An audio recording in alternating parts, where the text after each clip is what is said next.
Oh wow, it just auto connects. That's crazy. Guess I don't have to change every time. Hold on, I got to fix these titles for the streams. um,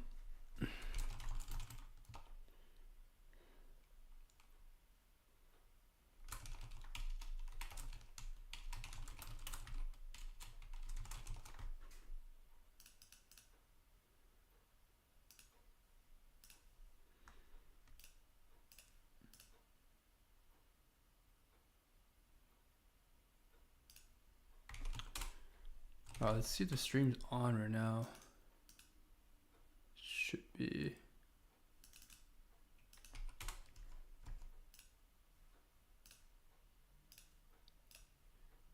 Does it not post to the Discord automatically?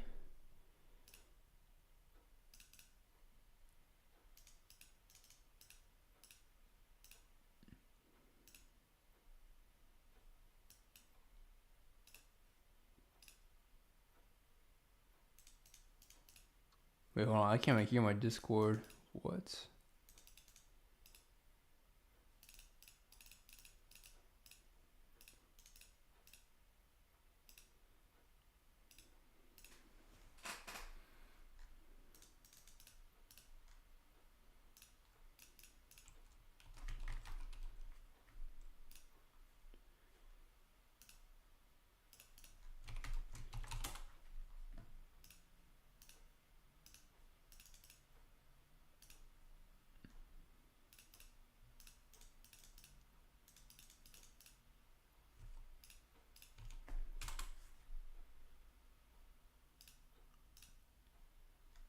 Alright, let's see if that works there.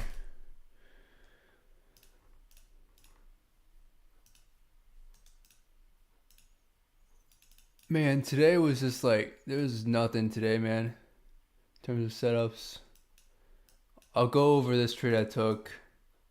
But aside from that, there was like literally nothing.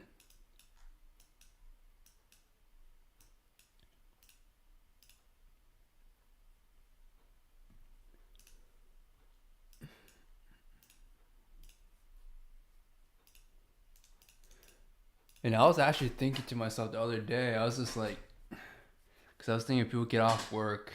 I don't know what time people get off work. 5 p.m. I guess. 9 to 5. I could just do live streams like after 5. But then I just realized that's boring. Because the market's not moving. I don't even know what I'm going to have on my screen, to be honest. It would just be boring. So I was just like, all right, fine. I'll just stream after I finish trading for a day. I don't know. I just found it kind of actually fun to just do these streams. So it's like, screw it. I'm checking right now to make sure my audio is not repeating though. Let me test something out real quick. If I play something.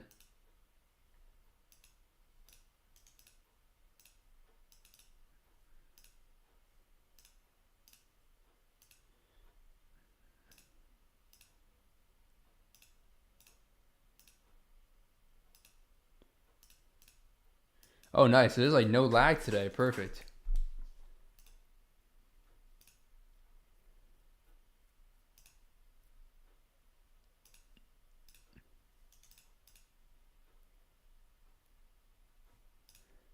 By the way, if you guys want to join the call, you can. I have the stream muted so that if you like talk, it should not record your voice on the stream. I know some people may not want like their voice or whatever on stream and on YouTube, so I have my audio disabled for today's stream.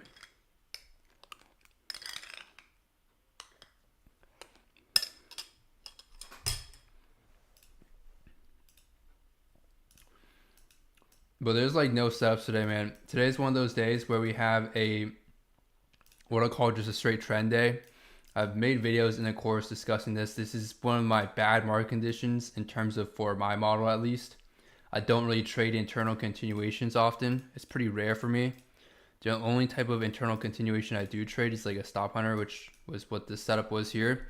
But even then, I don't like taking these setups, especially when they were super high up or low in the leg like this. But I'll go over how we can anticipate days like these. And then here's also a screenshot from one of my fun accounts taking this trade here, because there's no other trades today. It's just about patience today. Like, you just have to be patient today. There's really nothing like in the morning. My TP was just this high here because we do have a full hour, but whenever you're taking an internal continuation on a normal day, it's not going to just run straight to your high time frame draw liquidity. It's going to manipulate, stop you out, come back for mitigation, and then potentially go higher. So I wasn't too sure on that today, but we ended up having a very strong just trend day. So prices ran straight to the hot 4-hour supply, which honestly, if I was trading here, I would not be shorting this. I'm done trading, but if you're shorting, I would not be shorting this. Just because, like, first off, this 4-hour PY is massive. You want to refine this. And second of all, we're so bullish on a day, and when we have these trend days, we tend to just not reverse at all. We just go up the entire day. Now, yes, we do still have 3 hours left, so we could potentially see a reversal. But I just think the odds are just very low on these type of days. So this would be like your week high here, ideally, basically. And price, honestly, let's see how much price has moved so far since open. Price has moved 1% since open. It can most definitely still move 0.5%, especially with power hour, the last hour of the market. So this is not a far stretch to say we could actually even take out that high right there, which is literally a daily high right there. And oh, here's my trade real quick. I'll just go over, do a really fast recap for you guys on the stream, because this is a very straightforward trade. Where did my screenshot, my execution go? Oh, it's right here. Oh my gosh. Here, you can check the entry time price. I got in a little bit late here on this trade. Usually for Stop Hunter, I would be entering on this bearish candle here, and it'd probably been a 5-hour trade, probably 4-hour probably. But I only got out 2R for this trade because, if I can go back, my entry was around here because I was chasing on this candle right here. And then I just had my stop covering this right below here because I missed the initial entry. And we had a good reaction. I was just like, okay, if this is the low, this could be the potential low we make. And so, you know, I put my stop there. Now, for safer stop loss, you obviously put it below here.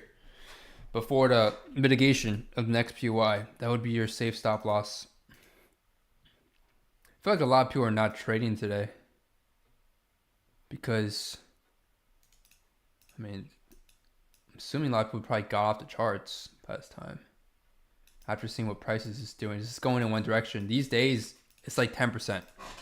10% of all trading days or less occur like this, where we have rally days. So people that say this is like new market conditions, this is not new market conditions. This is something that's always has happened in the market. It's just people with no experience who've never traded days like these. These are days where obviously if you're trading reversals the whole time, you're gonna get cooked. Wait, my trading view still up? Yeah, it is. Okay. But yeah, these are days where you get cooked if you're just trading reversals, spamming entries with no context.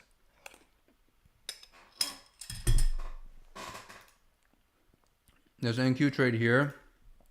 I took on NQ because I was on ES originally, but there's nothing on ES that I could really find here. You could say you could use this low as a sweep, but this on NQ looked much cleaner. You guys can probably see why. Like, the low here looks a lot more obvious than this low here, because this could just be, oh, what am I doing? This could just be trend line liquidity right here internally. So it would be hard to place your stop loss here. Like, you would have to cover all these lows. The risk reward is not good. Also, I don't even know if that's the exact same time. Anyway, so ES is literally, if you're trading literally OB continuations, man, these are days where you bank. You absolutely bank. You just make so much money. Usually just anyone can blindly long this and make money. But these days, again, don't occur often. So if you're doing that every day, you're not going to win. It's not going to work.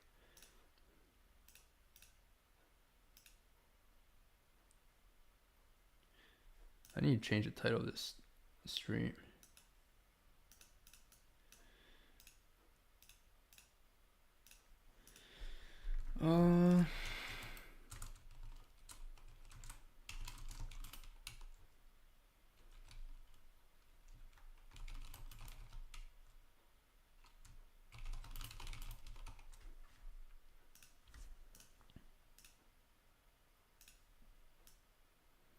But yeah, the trade again. Here's my entries. I exited literally where I circled red there on that bearish candle because, bro, I got wicked.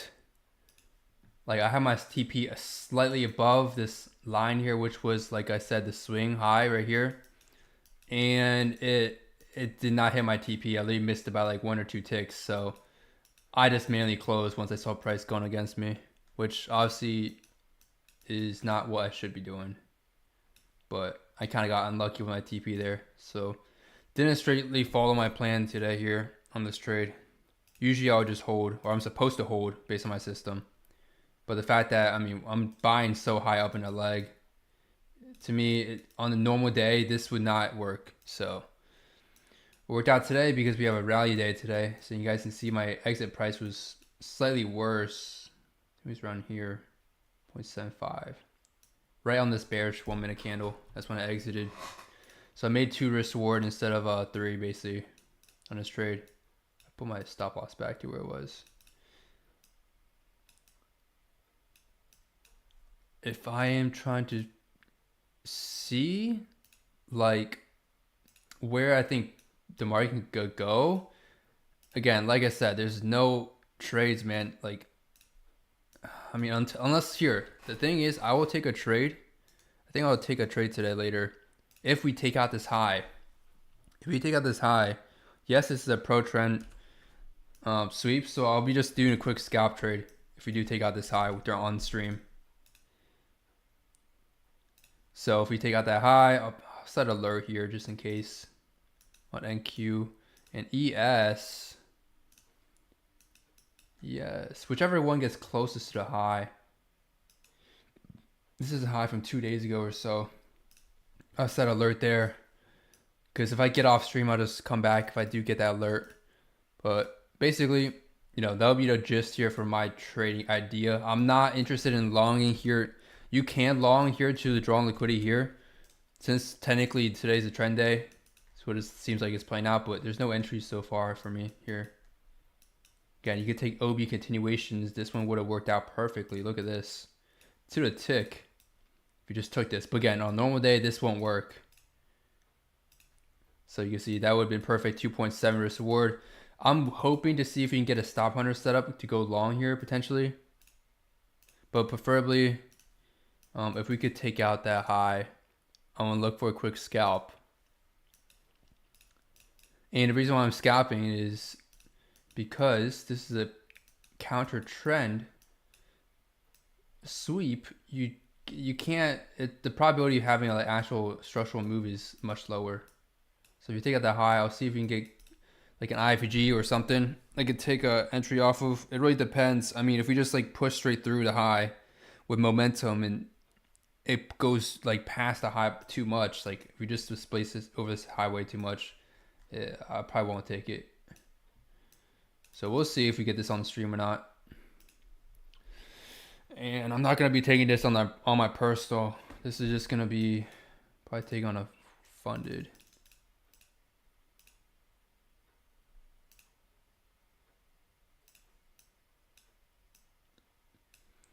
Or if you guys have valuations, you could just take that short too, because it's lower probability.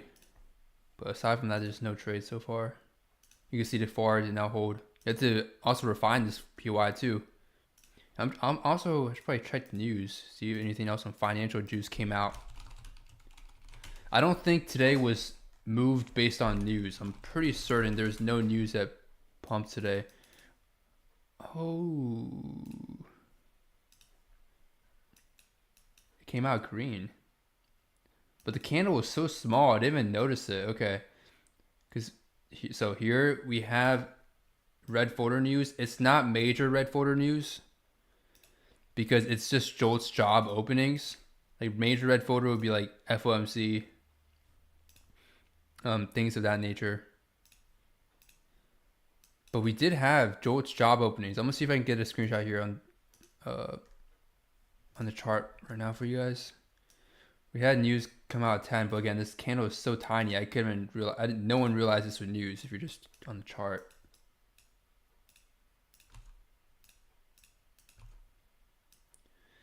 So this was the news today. Red folder, a tiny candle. I wouldn't use this candle as a data wick if you were trying to trade that setup, which is 80% win rate. Is this too small for me?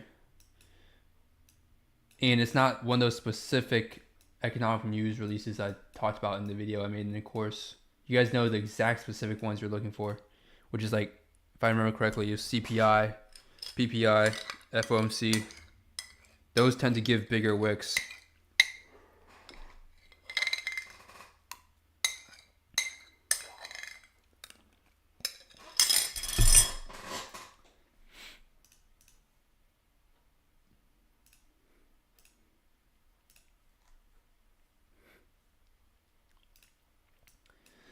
And it came out green today for job openings, so that's actually bullish. Actual greater than forecast is good for currency. We were forecast to be 7.11 million. We came out actually with 7.39 million. So it's actually good for the market. Damn. But again, I don't really use fundamentals for my trading for the most part. Because let's say you didn't even know about the news release, which I did not know. I'm gonna make this smaller. Let's say you did not know. You're still, even from a technical standpoint, we're still bullish anyway. So it's not like it would have changed anything. Sure, you can use it as extra confluence, but it doesn't change much. Like, we're still already bullish. Took out previous day high.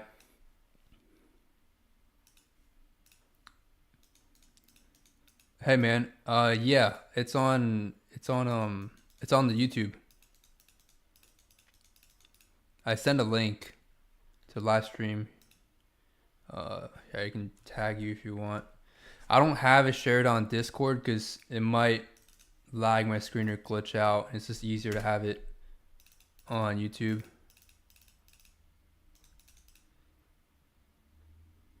I think I tagged. Yeah.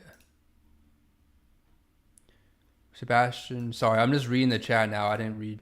I was on TradingView. In this trade right now, mind giving it a look? I'm probably late to it. Oh my gosh. These lines are crazy. Alright, I'm gonna have to clean up my chart here on gold. Because I was just jotting things down for one of the mentorship students here on gold. This is my prediction for gold on the higher time frame. We come down to mitigate, or we take out that low on what was it? Was it a 1 hour low? And that's what we're doing. We took out that 1 hour low. I'm gonna delete this. I don't need this anymore. Okay. Let's see. Where'd you take the trade? 1 p.m. Damn, gold is chopping for 2 hours today.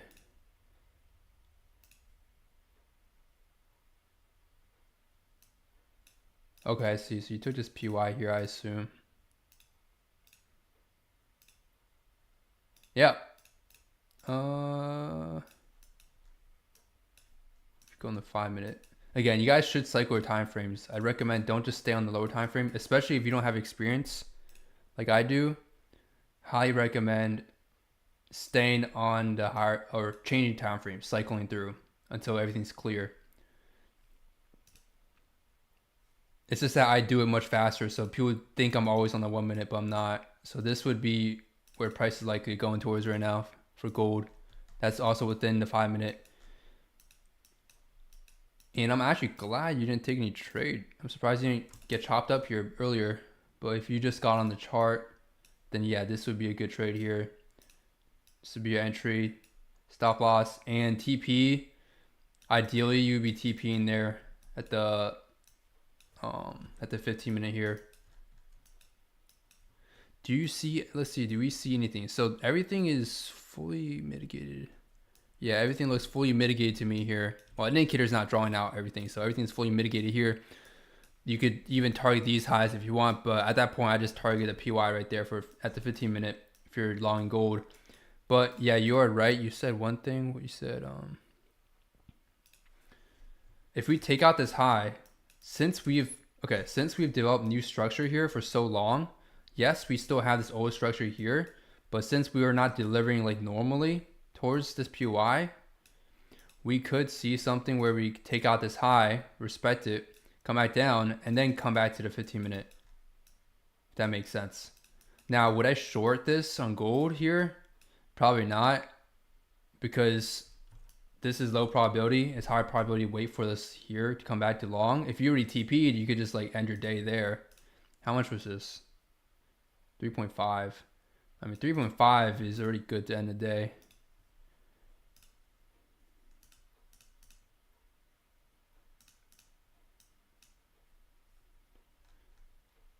We could see a direct tariff effect on prices within a month. Fed. Oh, it's those at 1 o'clock.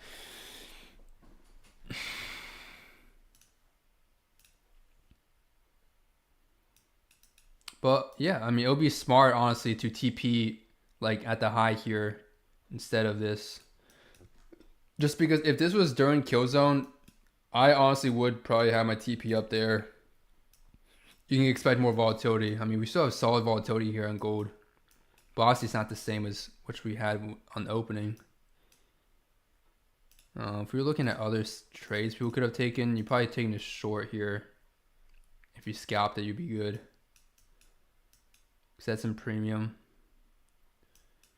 But overall on the hard, what just happened? Wait, do you guys see this? Oh.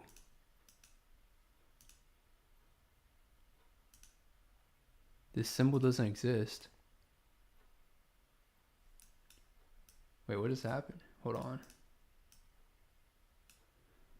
Oh, I think I have to log back into my account.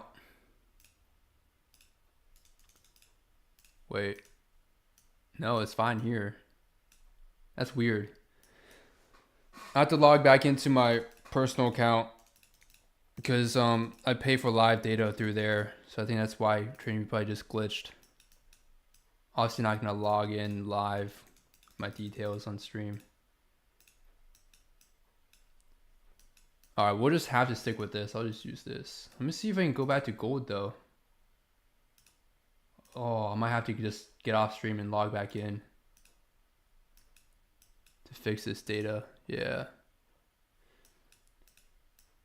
Can I pause stream? Hold on. Alright, I'm gonna just log in real quick, guys, to my personal account. I'll have TradingView up in a second. I just have to log back in for the live data. If you guys know, you know. If you don't trade a personal, just forget what I just said. I don't pay for the live data through TradingView directly.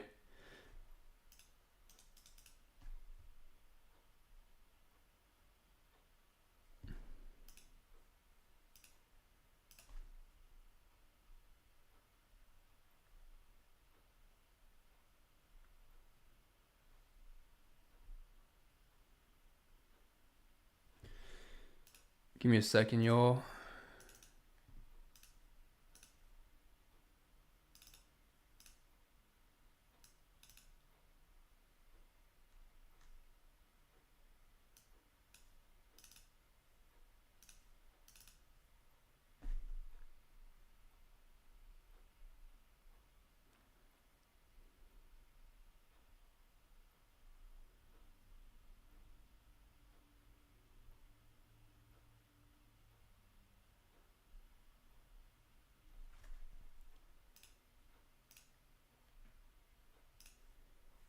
All right, and then I'm gonna reopen TradingView here.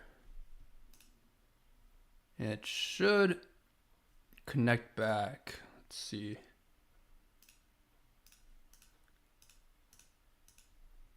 Refresh.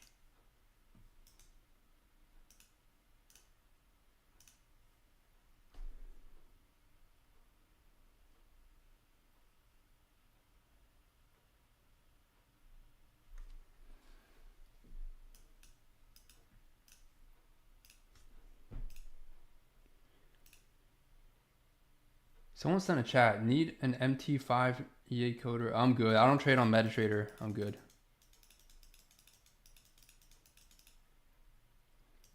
I have actually tried coding my strategy with an algo in the past, and just connect through a virtual private server. So I know how to do it. It's just there's certain things that are not easy to code.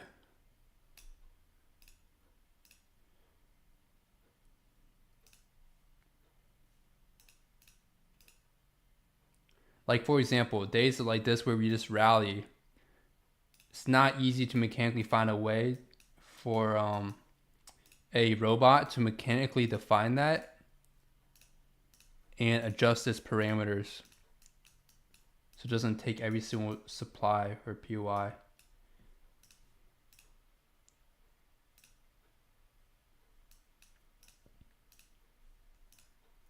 Oh, TradingView got an update.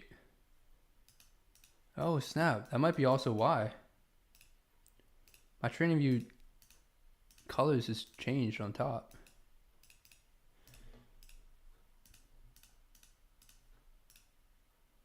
All right, let me put my screen back. Let's see.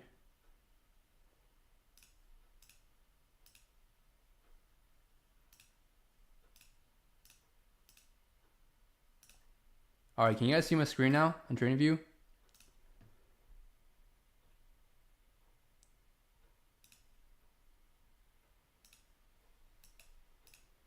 Should show up now. It should be good. It's green now, so we're good. I think it does it like every month. For some reason, I have to log back in or something. It's kind of weird the way it works. Might also be a TradingView that just updated, so I have to just reset everything.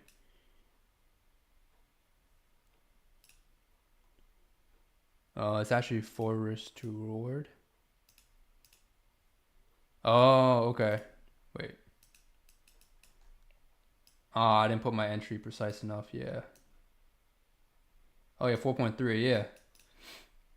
It's a good trade. It's a good trade.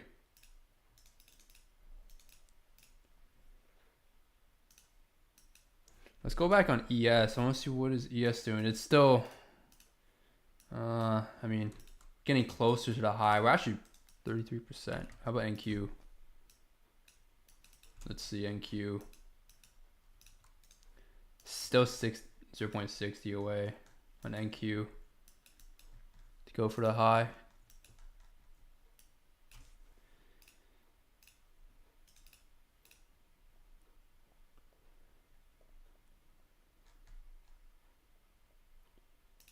This is what I saw on GU today.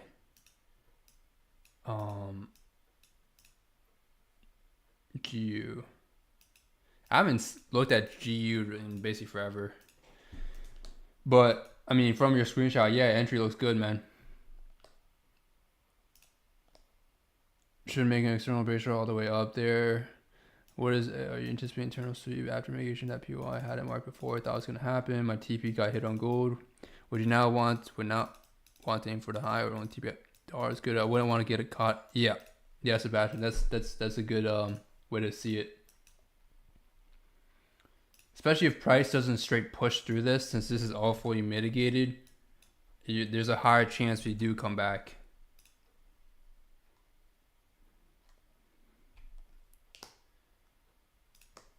GU's absolutely fine.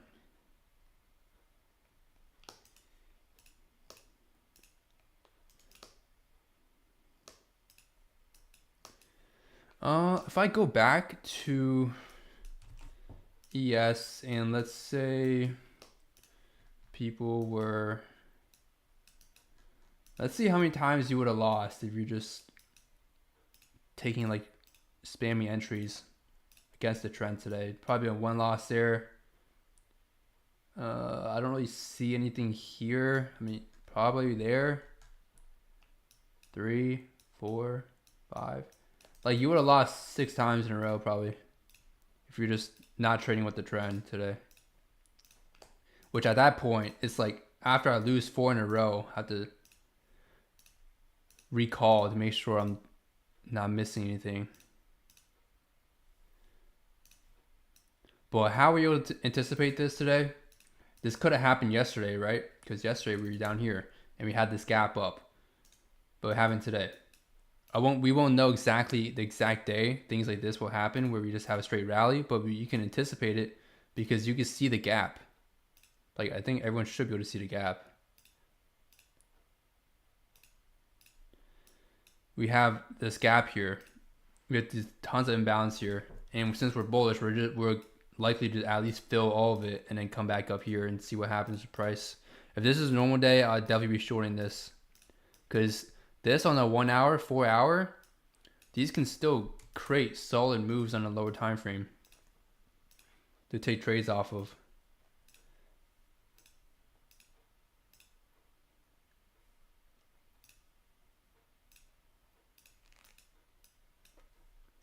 But not on trend days like these, man.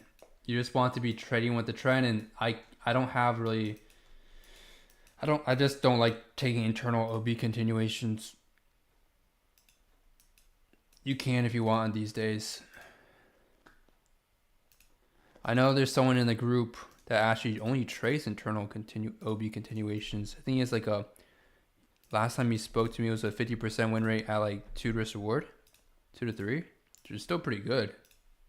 But you just have to if you're trading those, you definitely have to be good with like understanding, recognizing like price action and when to use those. Cause like if you're trying to just take continuations, like if price is chopping around, it's gonna be hard to take those continuations. It's only when price is trending like this, those work very well.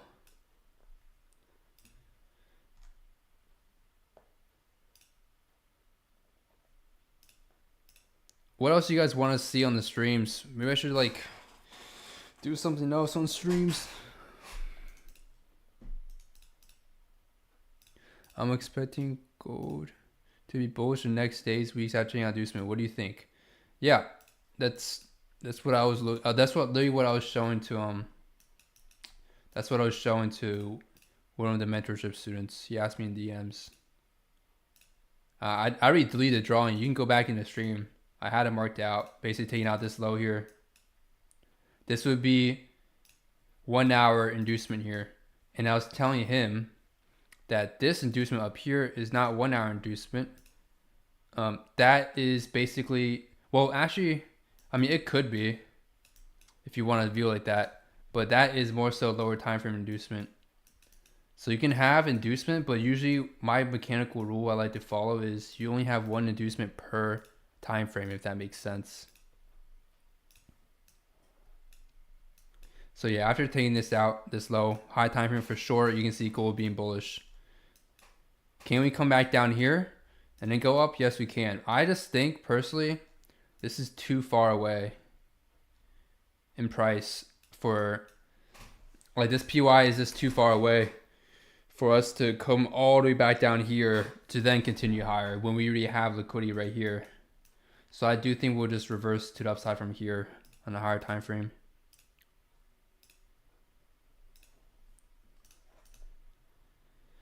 Price is very slow. Just probably, yeah, I don't think I'm gonna take a trade honestly today. After that winner, it might not even reach. I mean, it still can, but look, we've been trading for an hour, just like not moving at all. And I don't like being in long trades. You guys know that. We want quick TPs. That's what we want. We want quick TPs. To go over the morning session on what I saw on ES right here. On ES, I mean, this is basically a barcode here. We're not doing much. Like if you took this, let's say you had a draw liquidity long, right? And you saw this PY. and let's say you took, here, let me delete this and let me hide this real quick. This would have been a fine trade here. If you took this mitigation here, wait, what time is this? 9:40. Open, okay, open was here, so this is after open. Usually I don't like trading right at open, so that's fine. You could take this IFG here, wherever you want to put your stop loss. This is not a trade I would take unless I'm scalping, because it's like a one risk reward. But this would be something you could have potentially taken. But again, this would not be a normal main setup in terms of having further targets, just because look at the range. This range is tiny. This range is made of 4 candles. We can use time theory here and see that this range only took 4 minutes to make. It's a very small range. And then news was at 10. But that candle was very small. You actually would have, okay, maybe not. You probably would not have taken that trade. Entering right off a news candle is kind of crazy. Be honest. But look, you had my structural setup here where we sweep out lows when we're bullish. So I couldn't get a trade here because for me, I was looking for my main setup to go long, and since we already took out this high here, you don't want to have really ideally an OB entry model here. You just get taken out immediately. It already hit the objective in the sense of at least the high. And I missed this long because no entry for me here. Oh my gosh, I might have missed it. Oh no, never mind. I was waiting for, wait. No way. I guess I completely missed it because I was waiting. I thought this was the gap. I guess not. If you took an OB entry model, is this equal? You might have gone and filled on that. I just missed this here. But if you did take that would have been a nice trade here. And then if I was in this trade, you'd probably target pre-stay high. Go past it. Again, not the best range though at open. It was just straight horizontal. You want to see bigger ranges. But at this point in time, you're not going to anticipate this rally, right? Let's not talk about hindsight trading. We're talking about live trading. You're not going to be able to anticipate that.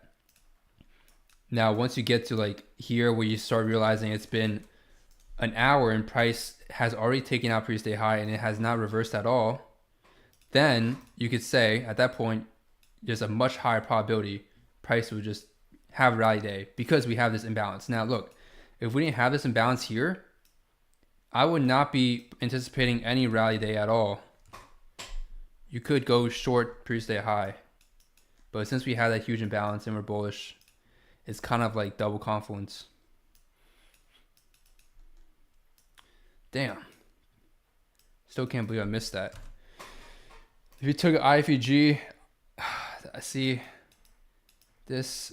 I mean, you can. It's just, I mean, if you want to scalp it. Not the best risk reward there, but you could scalp that if you want. Again, if you're scalping, 1-to-1 is all you need. It's all you need for scalping. Nothing more. Nothing more. The purpose of scalping is people that want to get in and out of the market quick with a higher win rate. That's when you want to be scalping. So some people, they can't handle like a slightly lower win rate. They want a higher win rate, and I'm completely okay with that. Just scalping 1-to-1s. It's completely valid. I got a comment in the chat. Did you take anything for gold? Did you take anything for gold, bro? No. I was just on ES. ES and NQ. I didn't take anything on gold today.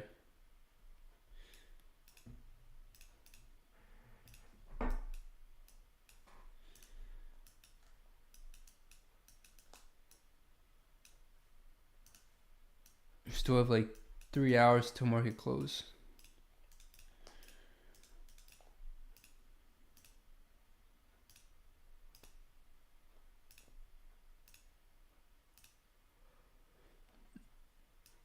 The only trade I took today, like I said, was I have to go back to NQ.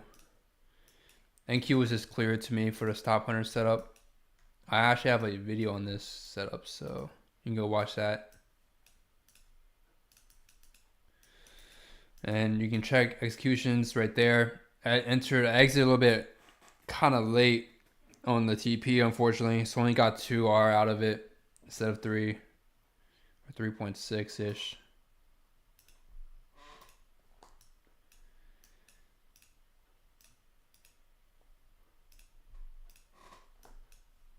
But this is something, if you're journaling, you could definitely journal. Like, for example, you put in your journal, this is what I would be saying. We were bullish for literally, if you want to use time theory, bullish for literally 2 hours. We had a massive imbalance. Could I have optimized this trade better? Yes. We can definitely optimize this trade better by having a further TP, knowing that we have this huge imbalance and that we have a rally day that we're anticipating. If it's not a rally day and price was, let's say price was like delivering structure normally, like where we have ranges, at least like big ranges, yeah, it's not ideal to have like a TP that far. And I probably wouldn't not even take this, honestly, if that was the case. Like, you guys know, I'm not a fan of taking stop hunter setup after liquidity is taken. It's lower probability. Like this, for example. But today was rally day, so it worked out. Maybe sometimes in these live sessions, can we do replay mode and go through chart reading together as price to us so we can see your thought process in that moment? Yeah, that'll be a good idea.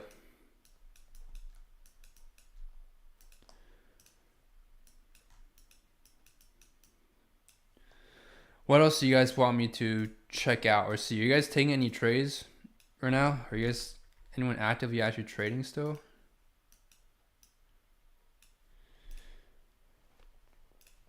Or if you guys did take any trades, I'd love to see them. Anyone on ES or NQ took any trades today? Sharing losses is also a good thing, by the way, because we learn from losses. And here's the thing with losses. Sometimes it's completely valid. And those completely valid trades, those are just based on probabilities occurring, and there's no criticism I can give to valid trades or valid losses that people take with the system. It's only a problem when you're taking trades that are like not valid, that end in a loss, you know? I just took only one trade, gold longs around 1:30 p.m. UTC plus 1. UTC plus 1. I'm in UTC minus 4.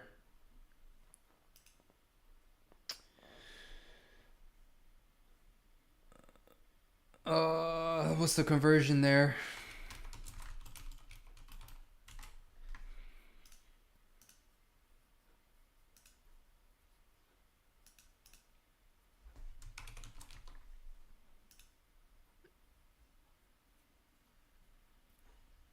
Oh, I'm 5 hours behind. So that's after ground your session low. Okay. So that'll be 8 a.m. Took a trade right at open?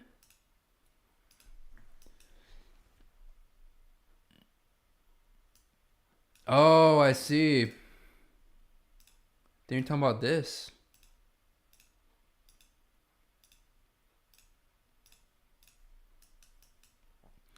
These lows here, right? It took both major London low and New York low here on gold. So around 820. I see your entry is probably on this OB.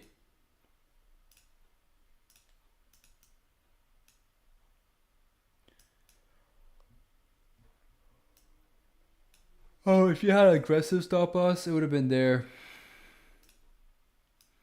I don't know if this is what you exactly took, but that would have been like a trade there. Pretty aggressive for stop loss though. And if you just had a conservative TP, I mean, just be still 2 risk reward, pretty good.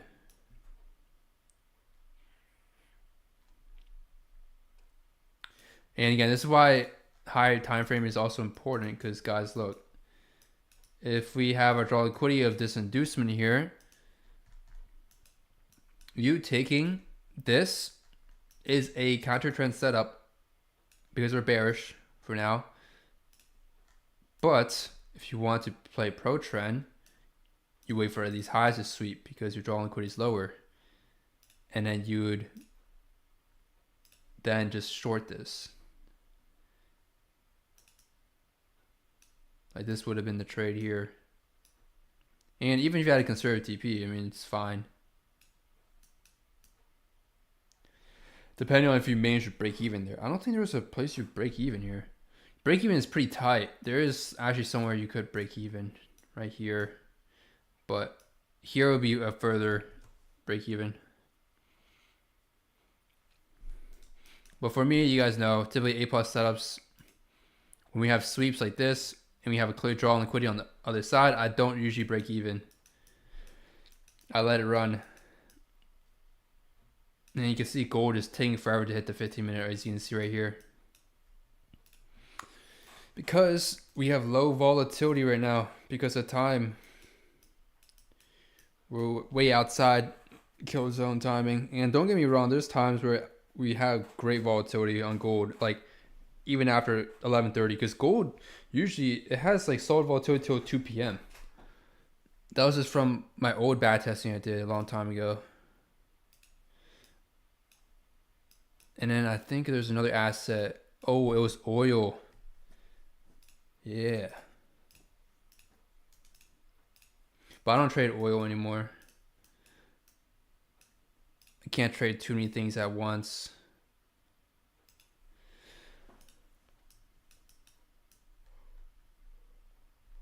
I don't think we're going to get the trade I'm looking for today. All the way up here for a scalp.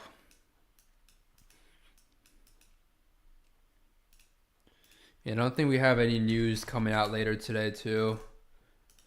Yeah, there's probably nothing really is really going to push price too much. These days are, again, where patience pays, man. If you're tilting on these days, you're going to get cooked. Like, I had to wait so long for my trade here. Like, we open here, had to wait like 3 hours for valid setup.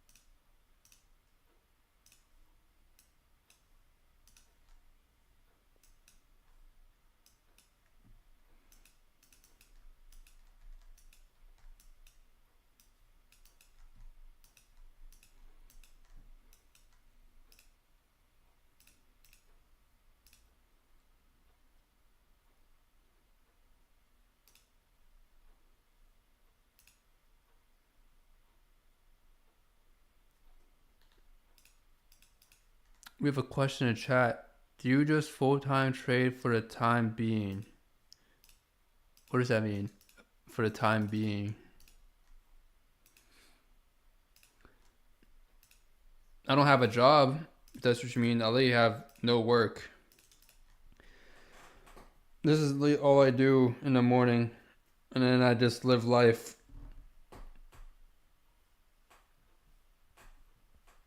Again, if you guys are still in the phase where you're not consistent yet, definitely have like a part-time for sure.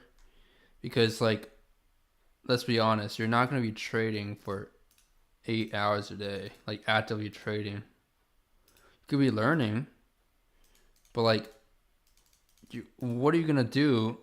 Here's the thing. What are you going to do for like the rest of your time? You don't want to waste that time.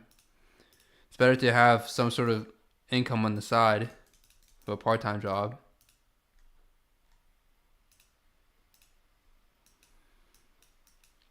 Well, let's see if you can come down here and go higher. Or maybe come into the 1 hour.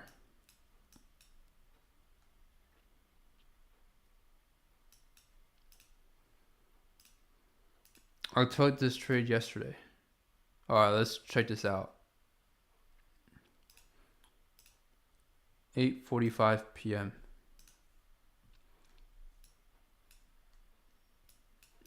Let me delete these. 8:45 p.m. 8:45. Ah, right here. So you took it off, I assume. Did we mitigate here? No, it did not. We mitigated. Oh, there must be something on the 5-minute. Hold on.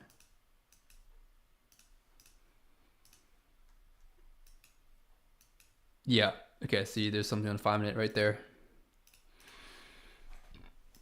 We mitigated that, but we did have a move before that, actually. So I'm assuming you took this off of...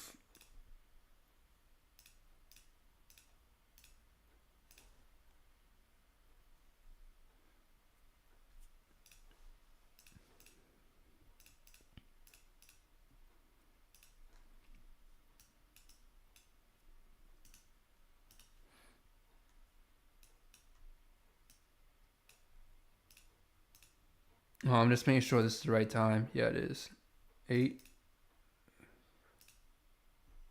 Yeah, it is. Okay, so someone else in the group also took this trade. They sent me in DM, but someone else did take this as well. This is actually what I was going. Oh, my screen's tearing. That's weird.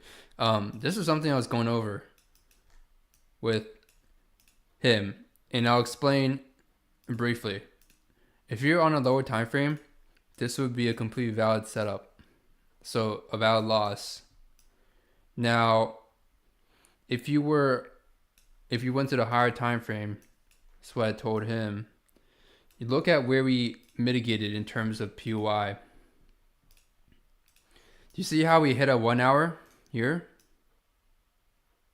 And this is exactly, I'm gonna go over this for everyone for free here, because this is exactly what I was going over with him.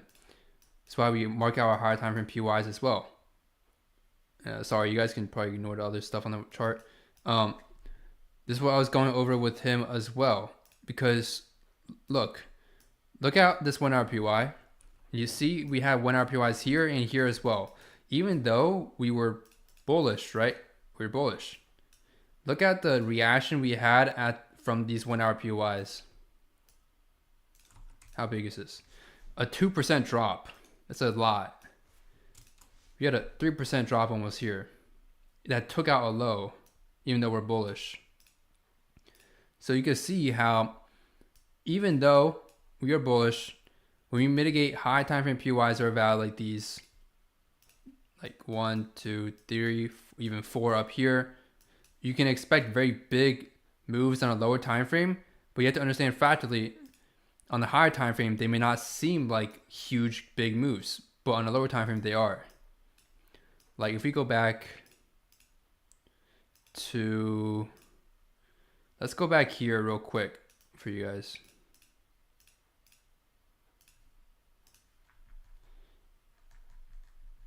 Like, okay, this is what you see on the 1 minute. You see how we mitigated the 1 hour? We had that sweep I talked about all the time in high time POIs that tends to occur. Look how massive of a downtrend move on the lower time frame this is. Like, it's taking out lows even though we're bullish. Taking out lows. Didn't respect them. Still taking out lows. All the way until it came back to the 1 hour. So, again, whenever, this is what I was telling him the other day. This is how you can think of it. Whenever we mitigate in high time frame POI, try to go straight to the high time frame immediately. You want to see the higher time frame because once high time frame kicks in, here, let me see if I can find exactly what I told him because the way I worded it in chat was better. Let's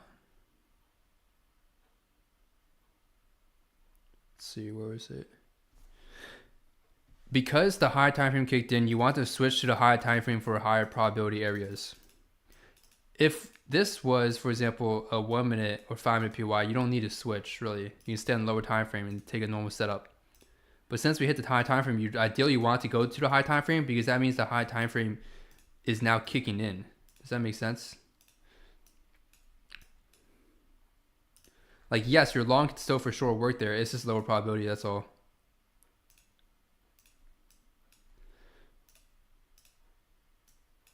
Let's go back here. It's kind of laggy. I'll probably delete some drawings in a bit. What is this line?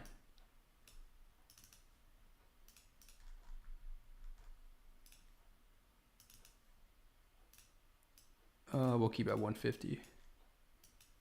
But you can see, like, once we hit the 1 hour here, we still had a huge move on a lower time frame.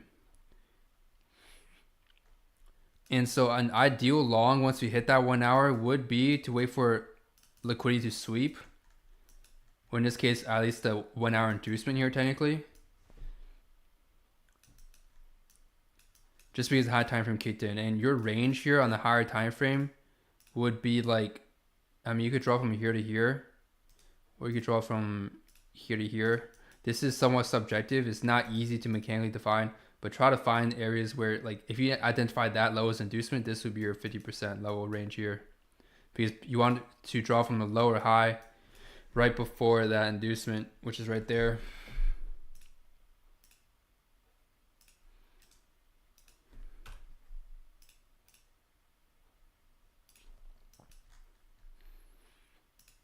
And again, look at also another thing you want to focus on is look how big of the move the 1 hour POI had. This 1 hour was not the extreme, so it was not the origin of the 1 hour structure, but look at how big of a move we had from that. That means there's likely still orders there for downside. It could be limit orders. We don't know. The thing is, we don't really care who is there. It's none of our business. We're just here to trade our own system.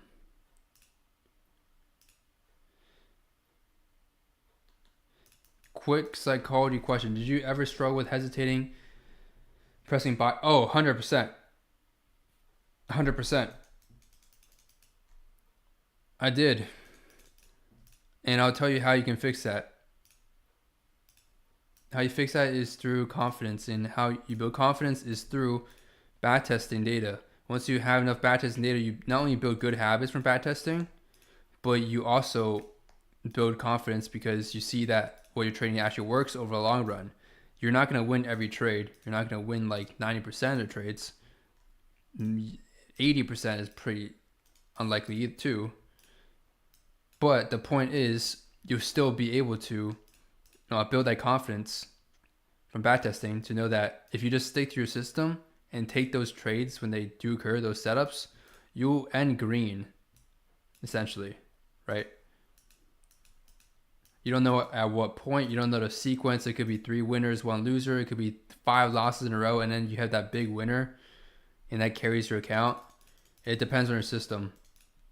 But yeah, I would say majority of that comes from confidence from backtesting, but also you have to do in practice live trading, because the thing that is different from backtesting and live trading is obviously psychology, right? But the thing is, in backtesting, you could just skip candles in backtesting. So like, for example, instead of me waiting patiently for a setup, for example, when I'm live trading, in backtesting, you could just skip forward 20 candles and wait for ideal market conditions. While in actual trading, you have to psychologically sit through knowing that those are not ideal conditions and wait until ideal conditions clear up. But backtesting, you can just skip forward, and there's no psychology involved in that, because during that live trading, when you can't skip forward time, obviously, you're prone to make human mistakes and forced trades, things like that. So hopefully that makes sense. It's just from backtesting live trading.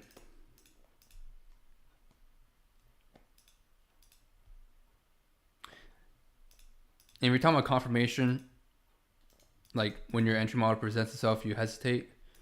Just know this: there's only so much confirmation you're gonna have in a trade.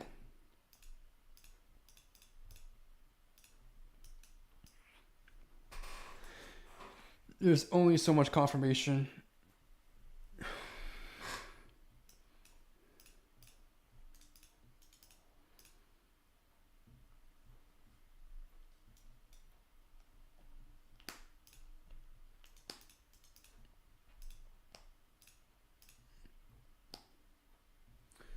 No news sponsor that move. An A plus valid loss. Yeah, sure. Let me see. See, the things I don't journal. I haven't journaled my trades since what was it, March? March 28th. I think that was the last day. I had to check. But I haven't journaled my trades since then. I have a video coming out also explaining that too, as to why I stopped and when like you should still obviously continue to journal. It's not applicable to everyone because I realized at some point it's just a numbers game in terms of sample size, and I've already done enough optimization where it's hurting me more if I'm continuously trying to optimize it further where I just get no trades. So A plus valid loss. Let's see if I can find one. I clear up my charts from time to time so I don't have too much drawings. I do get a lot of drawings. You know what? I'm gonna go check in my journal right now actually, so you can find a picture of one. That's valid. It's a loss. Do I have any here on gold? We have 247 drawings. Okay, I guess not. All right, let me pull my journal and I'll show you guys.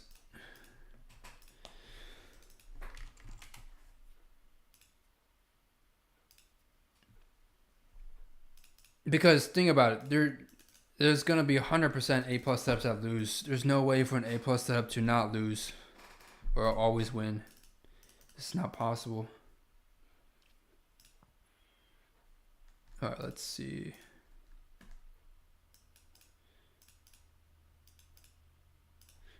It might take me a while because I didn't journal the setups in terms of rating them until way later.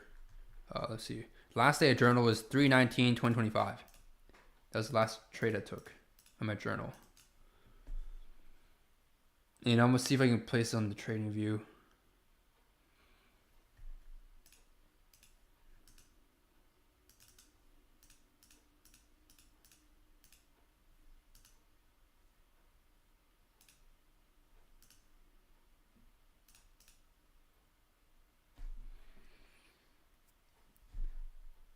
$3.19 gold. Okay. See if I can go back 2 months or 3 months. $3.19 gold. I have premium, so I might be able to. Ooh, I can't. Even with premium, I can't go back that much. Wait. Yeah, no, I can't. Okay, hold on.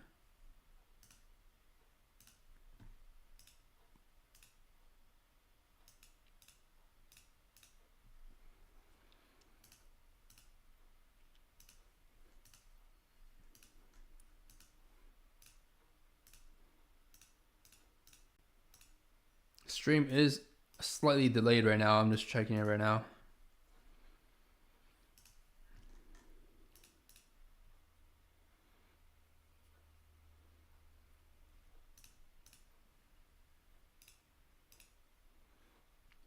You know what? We'll go on the chart right now. And we'll just look. Go back and if I can identify something that's A plus to me, that would be a loss.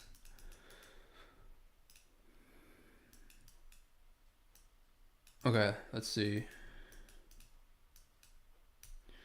Let's pick a session.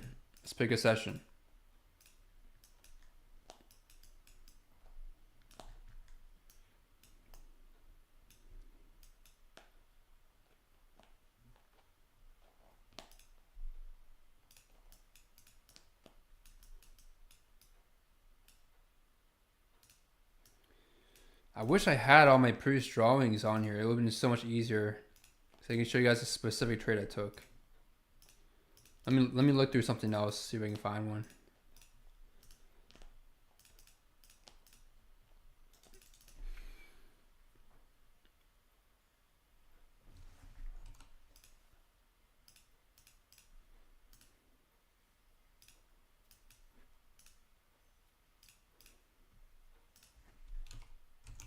Let me check. Let's see. No, it's member notes. Oh, This, I don't know if you've seen this video, or let me check what, something like this. Hold on.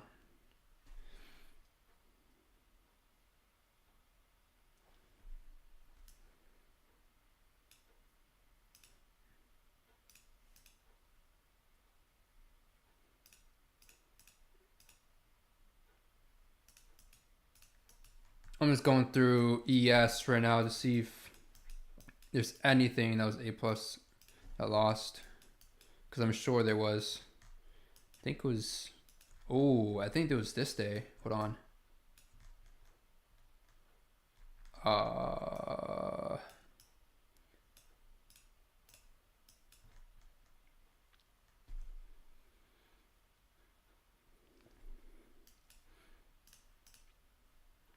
I just have to cycle through every time frame because you can't just stay on the 1 minute. Okay, I think this was A plus here. There's just so much stuff on my chart.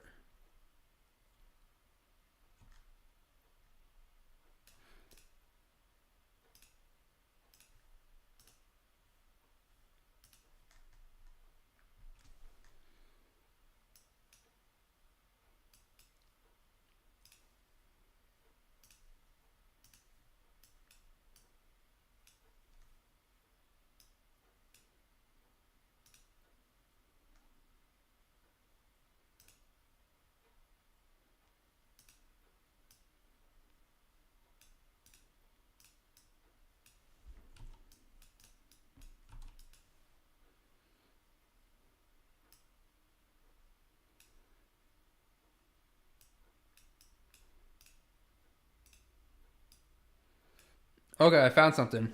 Oh, I found something. You guys see my chart now? I just put up, or just reopened everything here. Okay, this is looking like a mess right now. Just give me a second. This here, I'd say, is an A plus here. If you remember this day, we were trading this day because the draw on liquidity is super clear. Trend line liquidity, it was just on the wrong asset, and because NQ did hit TP. Oh my gosh, my screen's tearing again. Are you serious? Like, we had an SMT. That's one of the confluences. We were bullish. Sorry for all the noise on my chart, but we were bullish, right? Externally on the higher time frame. So it's pro trend. We swept liquidity. We had an SMT, and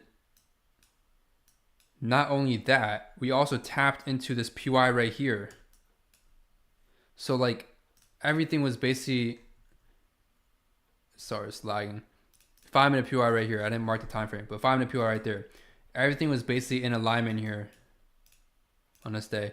Now the only problem here is we hit 1 hour supply.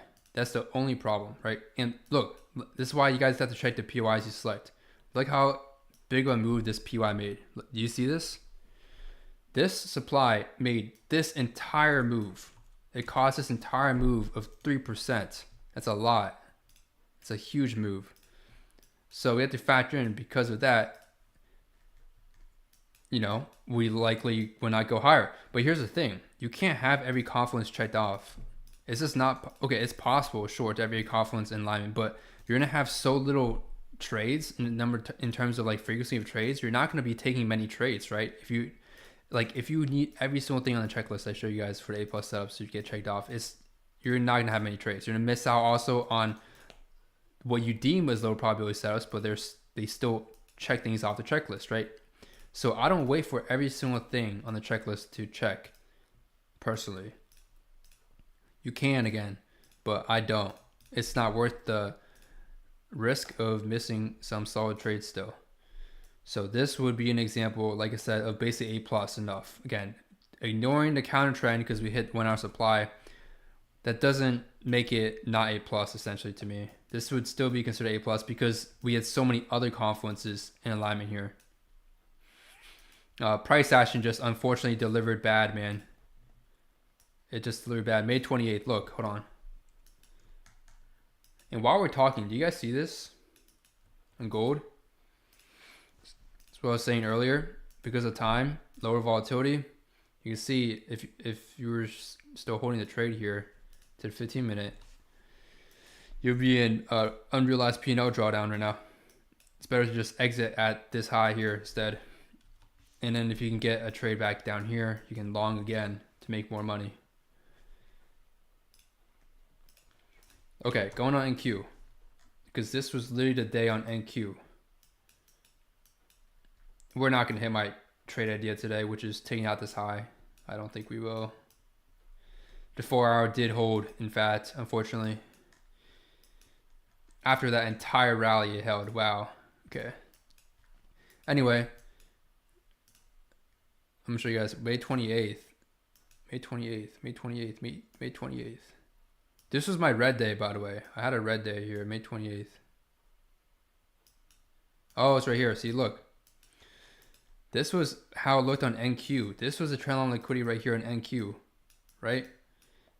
And not only that, but NQ also mitigated this flip here. So it literally went to TP on NQ. Same exact trade idea here. Here, I'll go back in time. Look at ES. I took this setup at 11:20. So if you mark 11:20 here on NQ, this is 11:20 right here. So let's say you were looking for a setup at 11:20. Now, if you had a tight stop loss, you get stopped out. Now, why is it not smart to have a tight stop loss here? You guys should know the answer to this.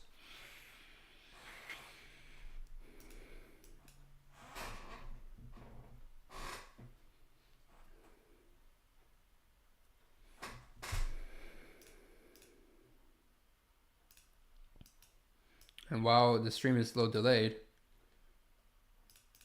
here's SMT here that we had with ES. 534, roughly the same low here. We had an SMT. Now looking back, since NQ, my general rule is you want to take the trade that has a bias or structure towards your direction that you're trading in. So like ideally I should have been trading it on NQ because NQ held the low, so it made a higher low here. So it gives a higher probability to actually hit the TP. Remember I made a video on it.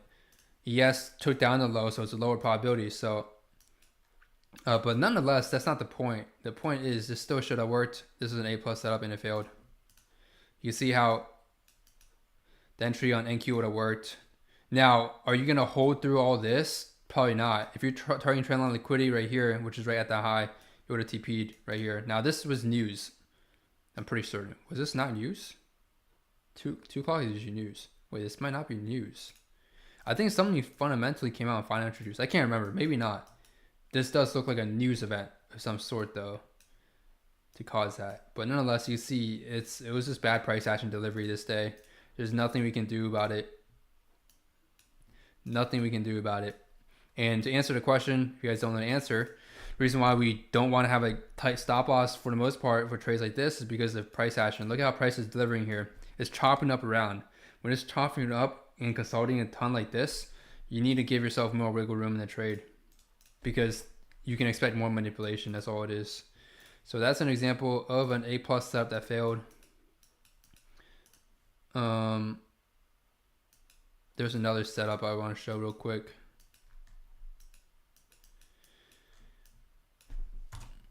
And here's the thing, even if you take these bad losses, or not bad losses, take these losing days, what you want to learn is you end the day slightly red.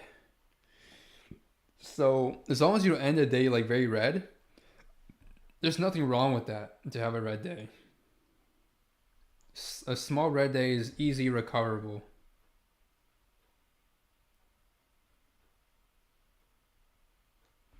Easily recoverable. Now, if you have a red day, a huge red day, and you start tilting, that's when it's like, okay, the odds of you recovering that is pretty low. Unless you get your mind back.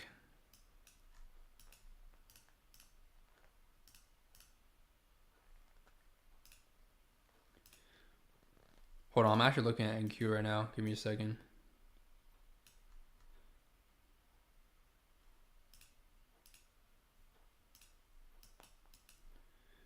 I might take a trade right now.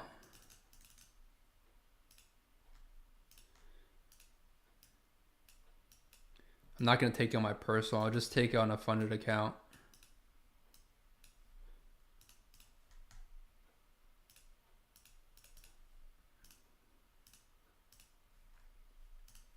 What's ES looking like? ES, damn. ES already gave the entry. So if you had IFG, you would have entered right there. Scalping, you would have, that would be your TP. Oh, I missed it. Well, I can still get the trade. If we can come back to the OB. I'll look for, see if we can get a forward sword trade here.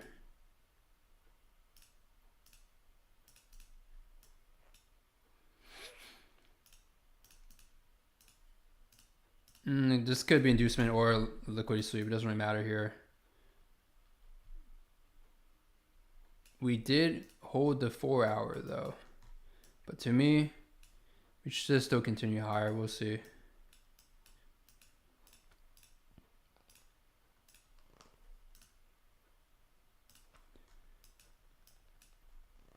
The odds though of it's a pretty low chance we do get the entry here. I'll have my limit set. It's pretty low chance because look at the impulse delivery price had, especially right before it went to the PY.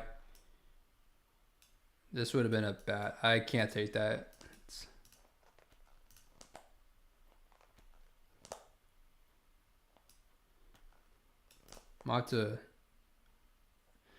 Might have to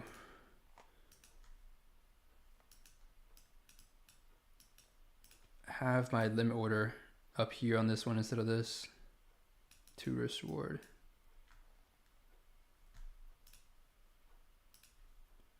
This would be 50% range. So right at 50% right there, you could, or TP there. I'm gonna see if I can get this. If not, all good.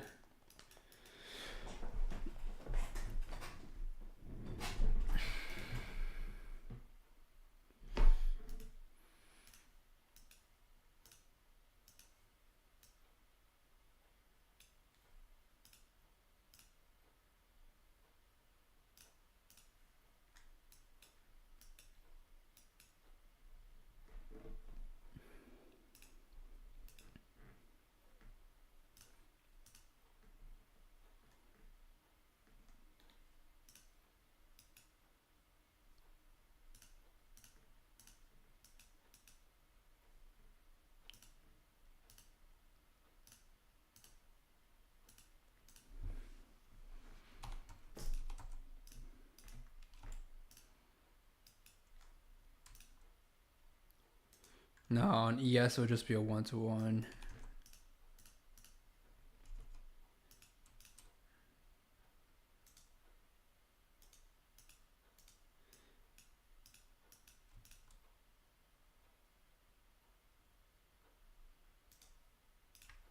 Alright, if you wanted to take the IFG setup, I mean, it already occurred. So you would have been kind of late, but I'll have my limit set here. Stop. It's not a good stop loss, so.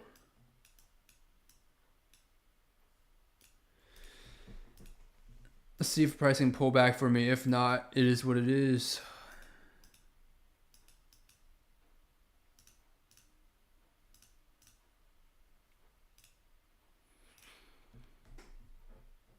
Sebastian, yeah, that's an A+ setup, yeah. On gold. That's actually what the other guy was saying he took today. So at both session lows, we did have an OB entry right at the sweep if you took that. But if you wait for that to sweep as well, you literally have a triple sweep, a double external sweep, a internal sweep, everything. It's basically a perfect A+.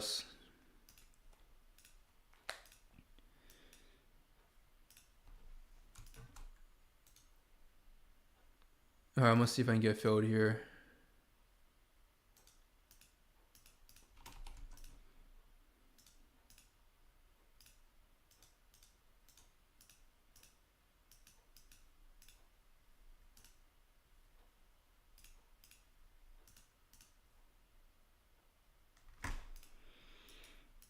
All right, I have my order set. Showed the position size right.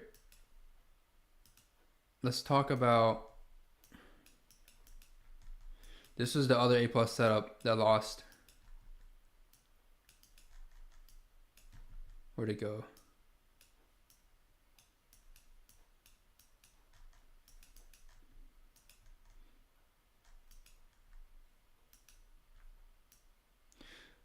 Oh, what just happened here? This you, I don't have my high time frame marked up on here. I drew this blue line. Can't remember what this blue line exactly was. But you could argue. Okay, never mind. Maybe not, because we were both. If you use time theory, we were bearish for 6 hours. That was just a loss for me. Right here, longing. This, okay, I made a video recapping this, but this here would have been an A setup that lost. The only reason why it wasn't A plus was because we didn't have like any PY that I got. Actually, I'll consider it A plus. Screw it. You can, matter of fact, just call it A plus because it's a Databricks setup. So by nature, that's A plus. It's CPI also, which is what I talk about that we're looking for also. Major news. Not the greatest data wick. It's pretty small. Like, it's not that big. But it's a major news release. And you can see we took out the high. And I took... See, this was glitching the other day. I don't know why. It's kind of weird. Because this OB wasn't here the other day. Or last time when I record the trade recap. And now it's back here. So who knows what's going on with the chart. But yeah, this would have been, as you consider, A plus setup, because data wicks in general are A plus setups to me, like as in general. So that's an A plus setup right there. And you just target the low of the other opposing side of the candle. It worked in a sense if you scalped. I don't scalp data wicks usually, so it just failed. Oh my gosh, price is going on without me. Great. Okay. And then this here worked. So I just took 2 back-to-back A plus setups here. This one would be a little bit higher probability. Why? Because we had also a PY line right here. So not only did we take out the wick, we also took out, or we mitigated a PY. And you guys know that, like I say, whenever we mitigate, or whenever we take out liquidity plus enter a PY, mitigate PY, that's even higher probability. So this here is like an A++, because DataWick itself are 80% win rate if you trade them correctly. And plus this is going to be even a little bit higher. How you want to enter this trade? Whatever you want. IFG, there's IFG entry there. I took a fractal stop under setup here. If you use fair value gap, you could have got in. I don't trade those, so I like to look for at least a stop under setup or something. And again, like I say, A+ setups, you don't want to be missing these trades, man. Try your best to find a way to get an entry. And I'm canceling my limit order here on my fundeds. Unfortunately, price has already gone without us. It already basically mitigated a target, so if it comes back, it's less likely to hold here. Did anyone take that though? I don't know if anyone's still trading. That's the thing, but that's a setup right there that I missed. You could have taken this while I was talking about the setup here with the aggressive trade. I just got in a little bit late. I didn't want to, or I didn't get in. I just what am I saying? I didn't get into a trade. I mean, I already saw it and it was a little late. I didn't want to FOMO into a trade like up here with a stop loss here. So, oh well, whoever took it though, great setup right here. Kevin took it. Nice. Good stuff, man. I TP, like I said, if you want at 50% right here, or this PY right here is the TP. I assume you had an aggressive stop loss. If you did, this is a good risk reward trade for IPGs, just TP. Now, ideally, okay. Now this is a stretch. I'm not gonna lie. This is unlikely to happen today, unless we get insane volatility again. Oh, I'm on a 30-second. Hold up. What the heck? That's why it looks so different. Oh, this is the setup here. Okay, yeah. So anyway, wait, was I on the 30-second on Project X as well? Give me 1 second.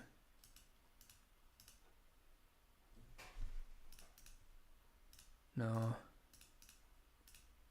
Never mind, I wasn't. It's unfortunate. It's unfortunate. Missed the trade. It's okay. Still up for the day. But what was I gonna say? I wouldn't suggest people having targets like this unless it's like in kill zone. This is very hard for price to make a 1% move at this time. Like this would be your ideal target, obviously, because that's drawing liquidity. But again, since we have this new range, like I say, same thing with gold. If you see what's going on with gold here, even though our drawing liquidity is higher, you can see since we have a new range, you ideally want to be trading this new range here, and you can always get a mitigation cycle back before going higher, or even a sweep of this low before going higher. So something to just keep in mind in terms of probabilities. This would not be a good TP unless you don't care. You just want to say risk it. But TP, I would TP right there. It's for 2 risk reward. Or if you're expecting this high to be weak, here you go. That's your 5 risk reward trade. It's pretty late to get in for me now if I wanted to take the trade. But this is good momentum for sure, though.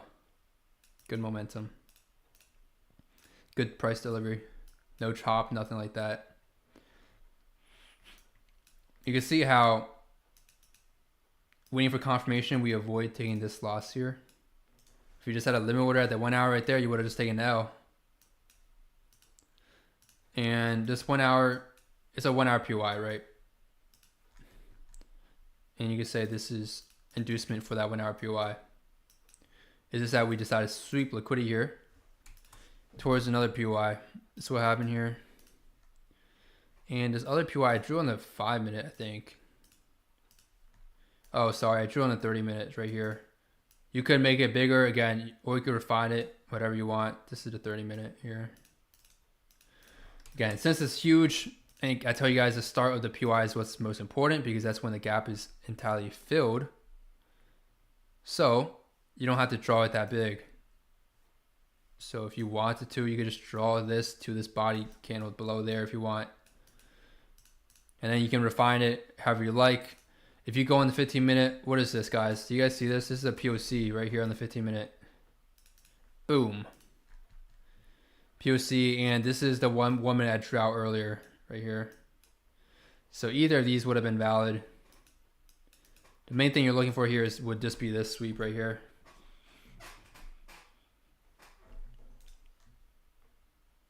Again, TPs would have been here, here. Aggressive would have been up here.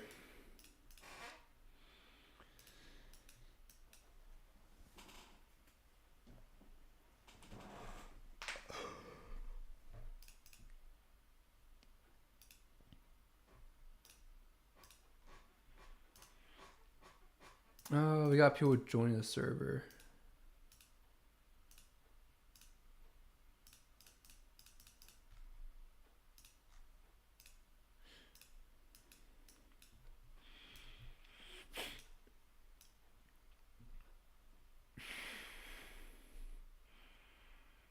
Now, if I want to do some analysis real quick on probabilities of us taking out that high here, for the people that did actually take the trade when I was talking, I think I couldn't take a trade in time. You can go on ES if it's not clear for you. I'm kind of lagging right now, so I'll probably close some of this stuff out here. It doesn't lag. Oh, that's better. Did we mitigate on the ES already? Well, we hit the PY on ES already here. It's right to the tick, as you can see, because futures are very specific.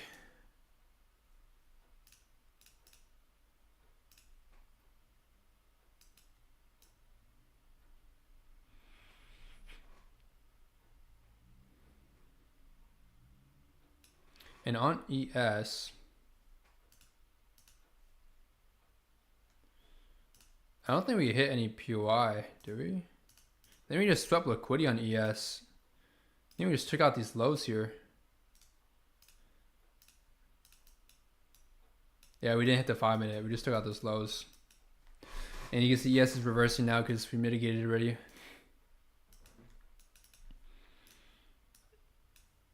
And let's see the 4 hour in ES. So ES still hasn't mitigated this 4 hour, but it did mitigate this 4 hour here. Nothing to see on daily. If you were to find the 4 hour, it would be here as the 1 hour.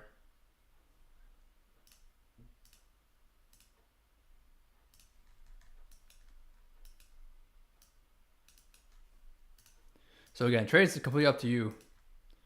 How you want the TP managed, whatever.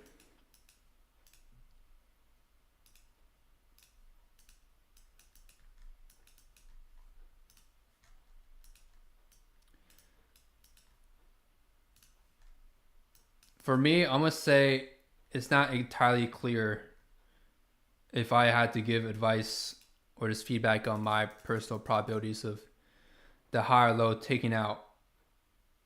taken out.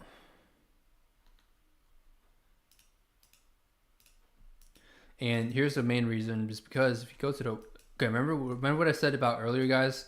Once you mitigate a high time frame PY, especially one this major, even though we're bullish, you want to go to the higher time frame to look for PYs. Yes, we have that 1 hour there. We also have a PY right below here. So it would be not as safe to target the week high, just because we could get something that happens like this and it goes higher. Whenever it's not clear to me, I just avoid trading. That's the thing I like to go off of, because it helps with the win rate. It does. If I had a trade and price came back down here, I'd probably hold this for the high. But this for sure could still go for the high. It's just my probabilities, I'm not entirely sure on this one, to be honest.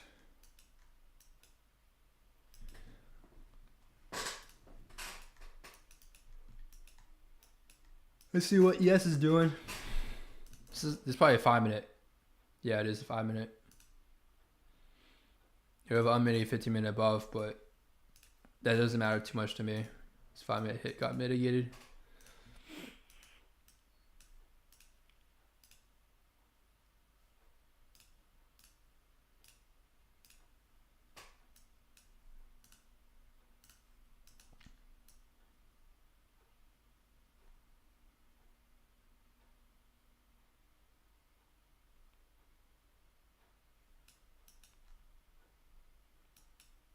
If I'm seeing this right now, I'm not shorting this personally.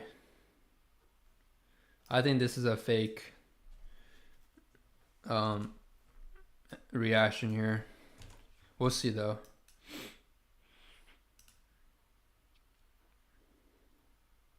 Because if ES takes this high internally right here, takes out people shorting here, I don't really see much else stopping price from taking out this high here. We do have something unmitigated right above. It's pretty small, but it's still something unmitigated.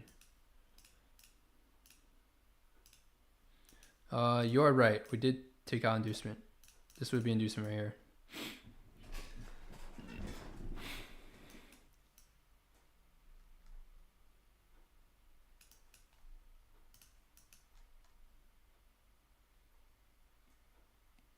I just personally, not financial advice, by the way. I should probably say that before. I think there's a higher chance of us holding this than coming down here.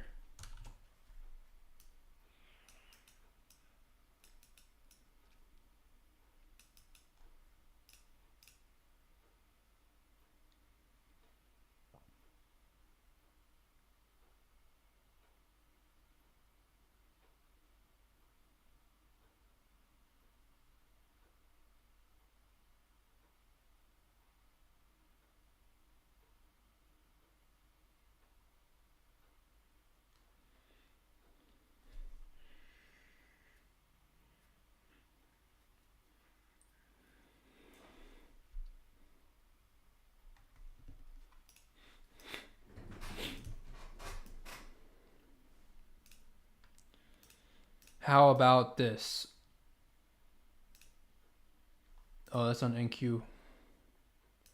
Yeah, that's what I was looking at on NQ for TPs. Again, I don't think these shorts are gonna hold here. So yeah, that would be your TP on NQ. If you're still in this trade, I mean, depends how much risk reward you're up. If you're up for the day, whatever, it's up to you. You want to just hold. But again, I think this is this low probability shorting.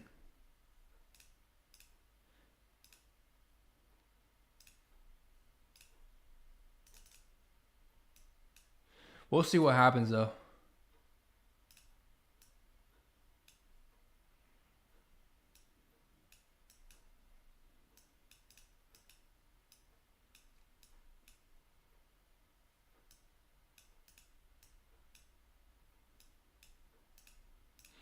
I'm actually thinking right now.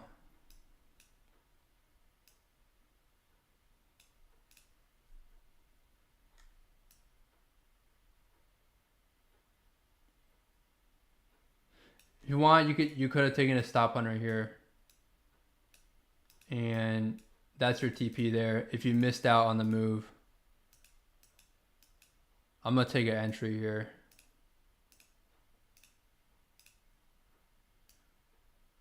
Or sorry, I already took my entry, my fault. And I'll show you guys executions in a second. I really do want that high though. I'm gonna be honest with you guys. I really do want that high.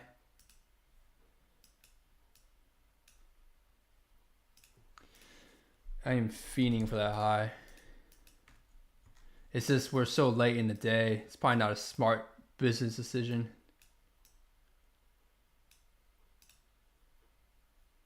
Give me a second, guys.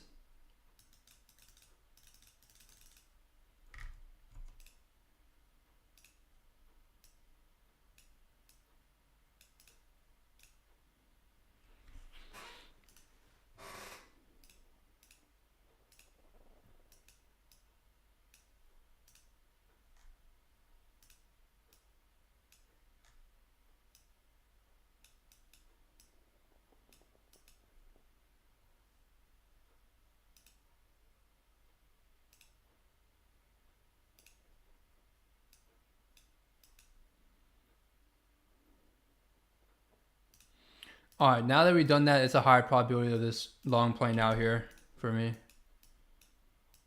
I'll explain to you guys real quick. This is something that I've been looking through from my training journal. Well, not training journal, from just my past trades. I did a tiny bit of back testing on this.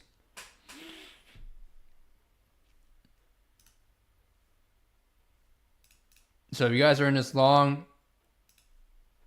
I'm in this.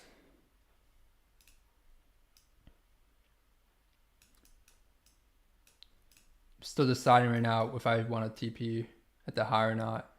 It is a pretty big risk reward difference here. I'm gonna be honest. But the safe TP is that PY for sure though, or that internal high. That's your safe TP. You know what, I have an idea. I'm gonna put my TP for one of my accounts or a group of my accounts at that PY. And then the other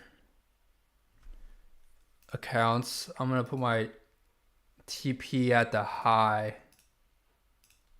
Again, if you're not up for a day, I just TP at the PY. I wouldn't want to get too greedy here. I'm already up, so it's okay for me.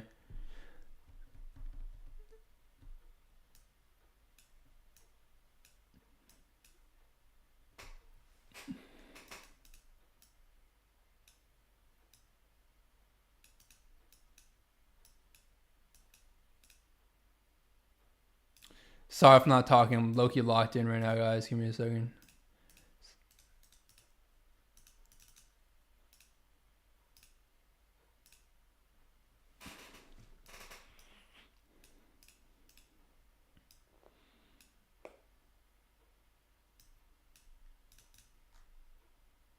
Five minute, there's nothing unmitigated. Oh, there's something in the 30 minute, not 5 minute.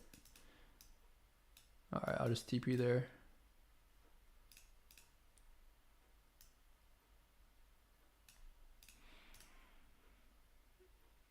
ES is hit another PY right above. Again, if you took this, you could TP there and exit. It's not a, this is basically a scalp to me because of the risk reward. If you TP there, here with a 2 risk reward. I'm holding my half my counts to this PY right above for 1.8.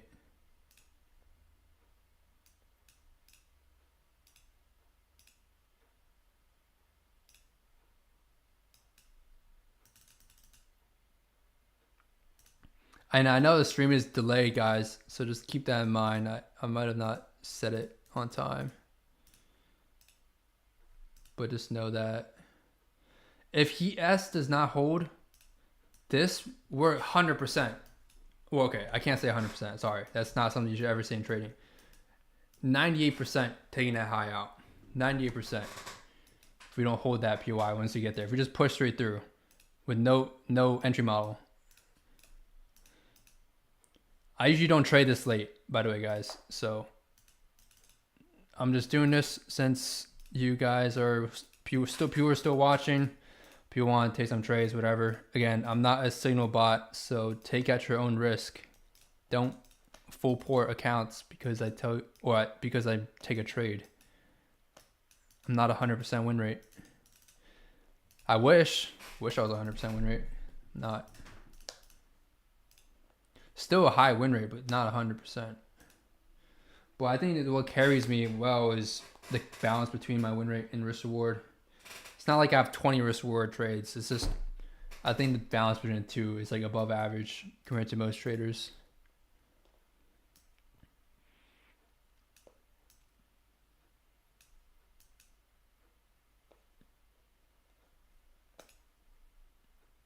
Yeah, ES did mitigate the PY above. Hoping NQ mitigates this PY, I'll TP at half my counts. And then the other batch I'm trading, I am holding for the high. Now, holding for the high here is risky. I'll tell you guys why. It's because of the entry. If I was entering down here, all the way down here on the initial IFG with a good stop loss, I could a lot easier to hold. Because if we get back to back, like if we get a stop hunter to a stop hunter, it's just not it.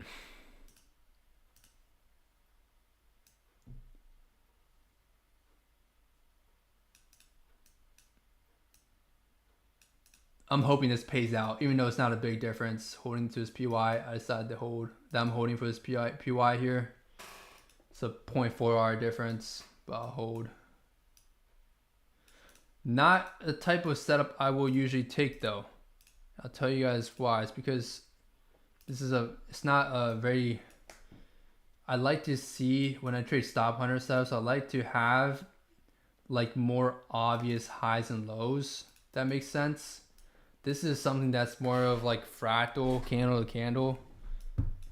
If that makes sense. It's just not like here, something like this is what I would like to see. This is something more obvious. A lot of people will have their stops right below this low. Here, not so much.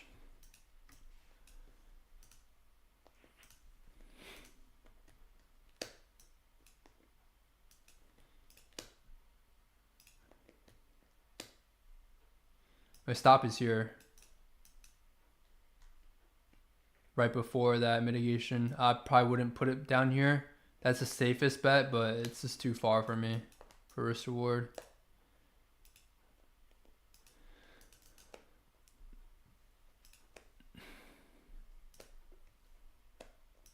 ES is okay. It had the internal change of character on the seconds just now. Holding that POY.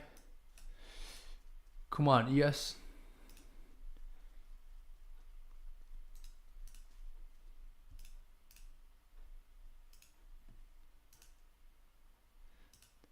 The correlation also today was kind of iffy with NQ and ES, if people have noticed.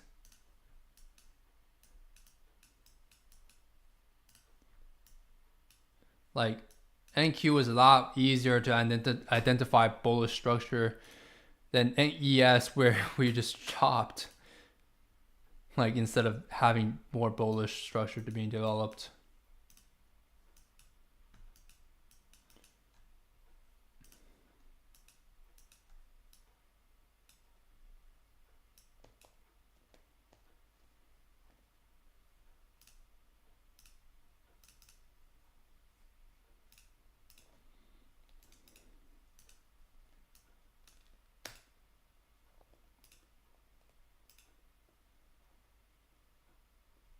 What is the 50% range from here to here? It's down there.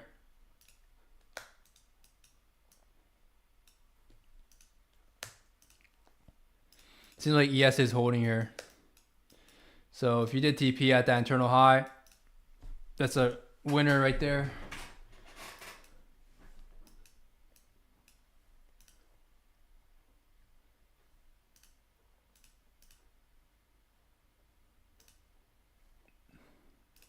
Took out this low on ES.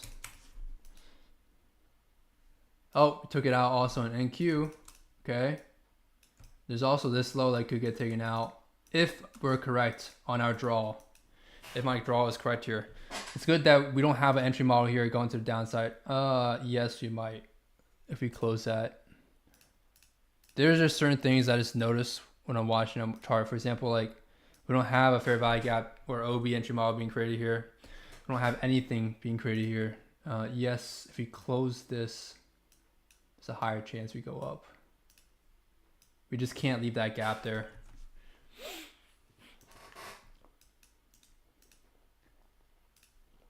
Hoping this is a stop hunter into a stop hunter. If so, that's good for us.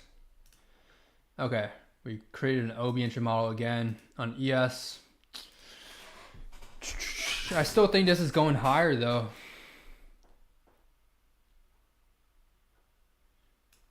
Unless we get caught up in a mitigation, that's whatever. Oh, sorry, I forgot to answer questions. Can you make a video about proper backtesting data collection? Can you make a video about proper backtesting and data collection? I think I've done a video in I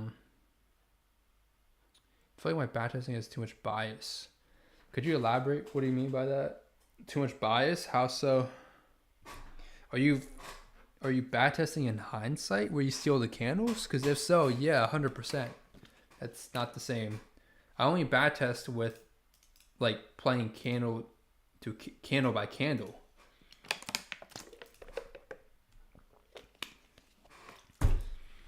But I have videos of me doing backtests in the course. So if you're in the course, you can find that in the last section. If you're not, just take the course and go to the last section. And I have several videos on backtesting many different kinds of things. And I also have tons of videos on data collection and journaling as well. So hopefully those will help you. I'm gonna have to get FX replay for a month. Yep, I think it'd be a good idea to get FX replay for a month. We mitigated the OB on ES. Again, I don't think that's holding. Because of the weak high above. We'll see. Because we did hit 1 hour supply. This is my bet right here against the market.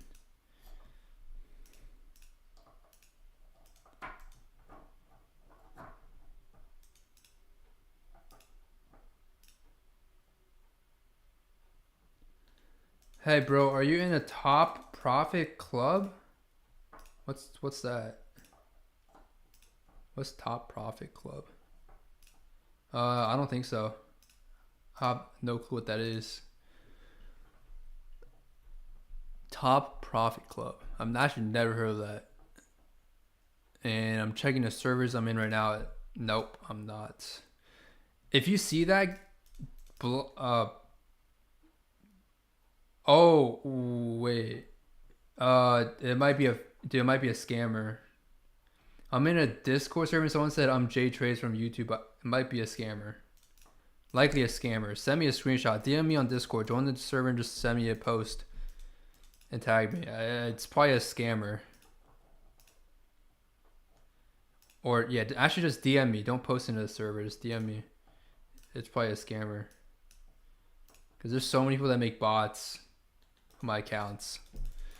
It's actually insane.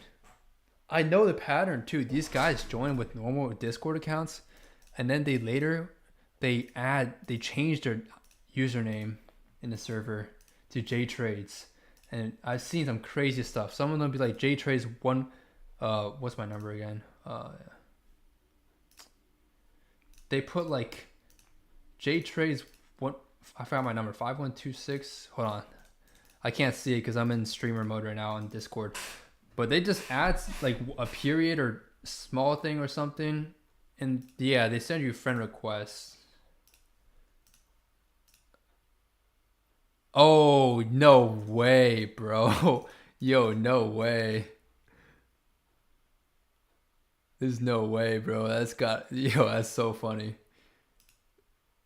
Nah, that's not me, bro. That's actually hilarious.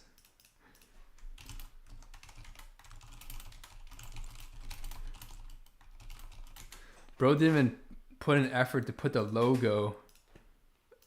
He didn't even put effort to put my logo in or name.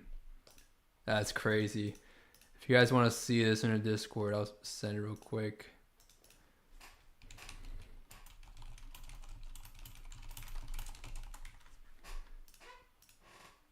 Bro, who is that, bro?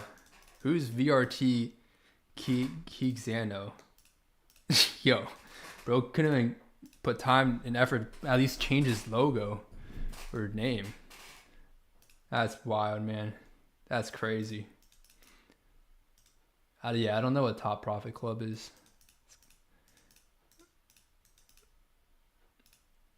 Wait, hold on.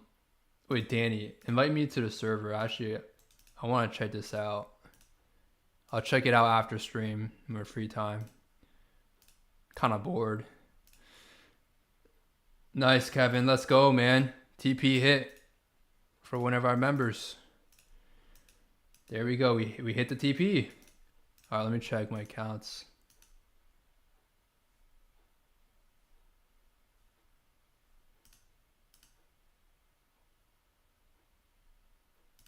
All right, nice.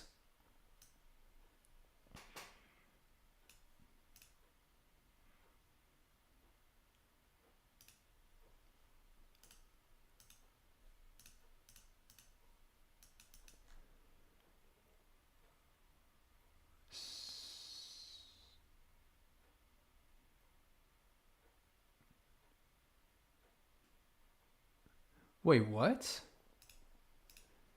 I think Project X moved my TP for... Wait. That is so weird. Oh, wait, never mind. That's right. 713.25. That was my exit price. Never mind. That's right. Yeah, that's right. Oh, that's why. I messed up my position sizing. I put way too less risk on half the accounts. Man, that sucks. I was just too locked in on the stream. I was trying to... Damn, okay. Well, I did not have proper size on that one. The other half of my funded accounts are running right now still, by the way. If you guys are in this trade with me. Again, TP for 2 risk reward almost here on the stop under setup here. We had double back-to-back. If you missed the initial entry, I'm holding the rest of my accounts to this high for 6 risk reward. All right, so again, it's a good idea to, well, I don't take partials personally, but again, if you're taking an entry up here, it's more wise to just TP at that POI than hold it. But I'm holding it personally. I'm only up 2 risk reward for a day off one trade. So I'd preferably want to be up more today. Obviously not trying to force my P&L on the market, but I'm just saying, you know, like,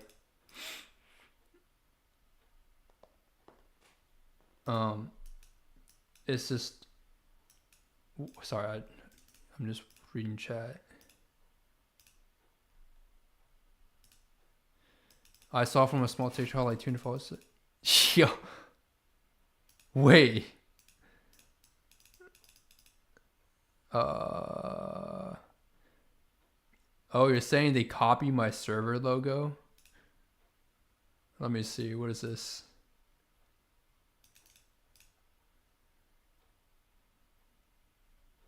I want to see this guy, man. Oh, okay. It is pretty similar. Nah, it's low key. I'm not gonna. It's a little too similar. The same exact color, the same, almost the same bowl. I got mine. I don't remember. Was it from Fiverr? I'm pretty sure I paid someone on Fiverr to make mine. To make my logo.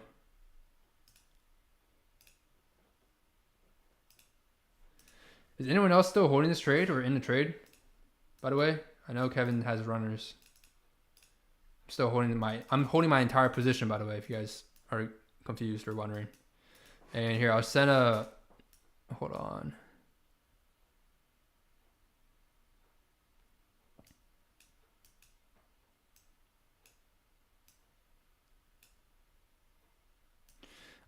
If we don't get, honestly, a lot of momentum, I might just TP at this next PY above. It depends on how, see, this is things that you guys need to learn from screen time. Depends on how price delivers. That's very important to me. If price creates a lot of internal structure here to me, that's good because then I could be safe with my stop loss being break even. But if it just does an impulse, again, deliver fast, we can also deliver back fast. I don't like that. But if it also delivers with impulse and with like a close above this PY, then it's very likely. I don't think this 1 minute here is holding. I'm going to be honest. We'll see though. We'll see. I don't think it's going to hold. This PY here could hold though in NQ. Let's see. Deciding right now if I want to move my stop loss or not. And just reading some messages here.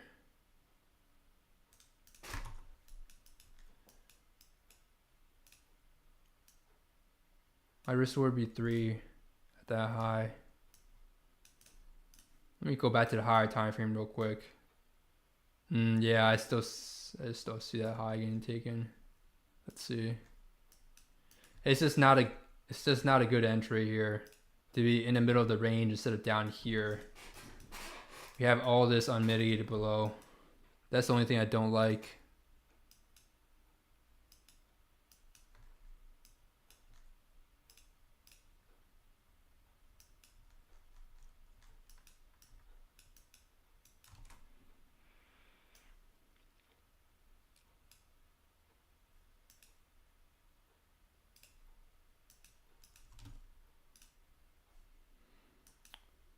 Okay, so ES, we're creating new internal ranges here.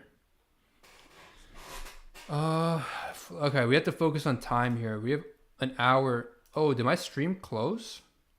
Why did it go black?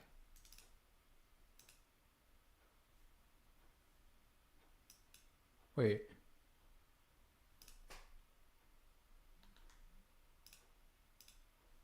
Oh no, never mind. It's back. I don't know. I think it was me.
Okay, damn, it's been a 2-hour stream. Here's my executions for those wondering.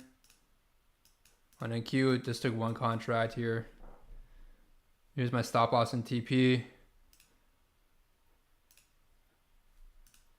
And we only have an hour until market closes. I don't really hold trades after market close, so you don't want to get waked out by spread hour. Also, at most firms, I think at most firms, I know Top Step can't, you can't hold to the next day. So they auto close your accounts, or not your accounts, your positions anyway for you. But I'd rather be safe than sorry and just close them myself, rather not risk that. Let's see, what are the odds, guys, that we hit TP? Full TP. Okay. It took an hour for us to make a 0.30% move. We need a 0.30% move here. We actually have exactly basically an hour. It's not looking good in terms of time. But yeah, here's my position here. Depending, honestly, if price just takes too long, I'm closing it out. My full position here at this PY here. We'll see if he can run this really fast. This looks like trendline liquidity to me. Then that'd be great. Else, I'm just gonna TP at the next PY. If you haven't taken a trade today, or you missed that initial trade to TP here, I wouldn't take any trades here. You always want to take the initial trade if you can. We do have this low here that could get taken out, but that's near my stop loss.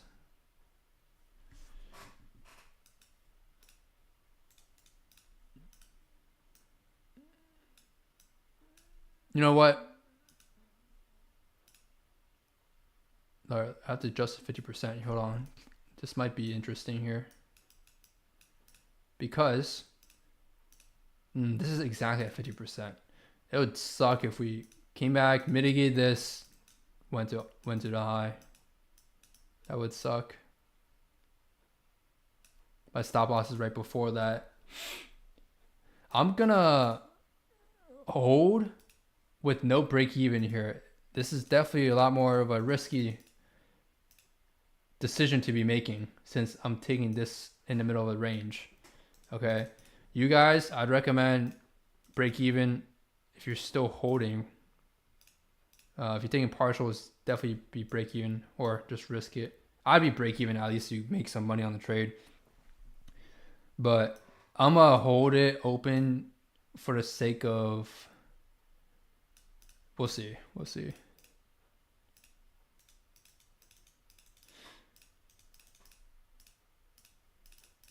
I'm risking my P&L day today, basically. It's going to be either a +1 small day or a 9 risk reward day. So we shall see what happens here, man. We shall see what happens. If price comes back here, I'm not taking a trade. I'm not going to long here just because, I mean, we're already too close to the close. I'm not interested in trading anymore today. I'll be done. Today, man. Again, if you think about it this way, we had bad trading conditions today in terms of for my system. Again, these don't occur often. If you could manage to even come out green today, that's great. That is great. Again, price action is not the same every single day. Let's see, guys. Let's see. I'm going to set alert on ES here. When ES mitigates that, I want to see that run completely. And there's nothing holding price here. Here, the thing is, if you use the seconds, this is when you would use the seconds because you can't read much on a lower time frame here. Or sorry, 1 minute here. Dude, this is why I'll dive into seconds. If you're not familiar, you don't have experience with the seconds, don't do this. It's gonna confuse you. But you can read price the same way on the seconds here.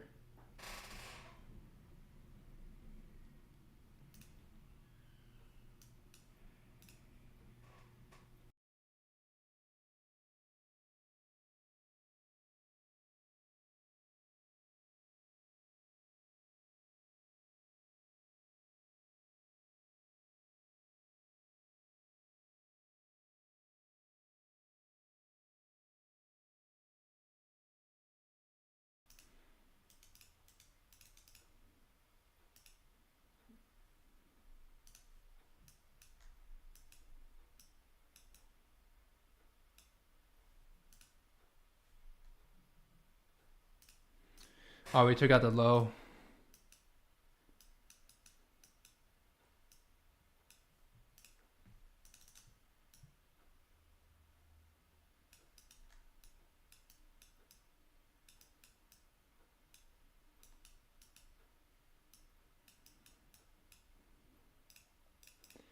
Again, you guys know, I talk about this all the time. Whenever price chops around like this, it's preparing for a big move.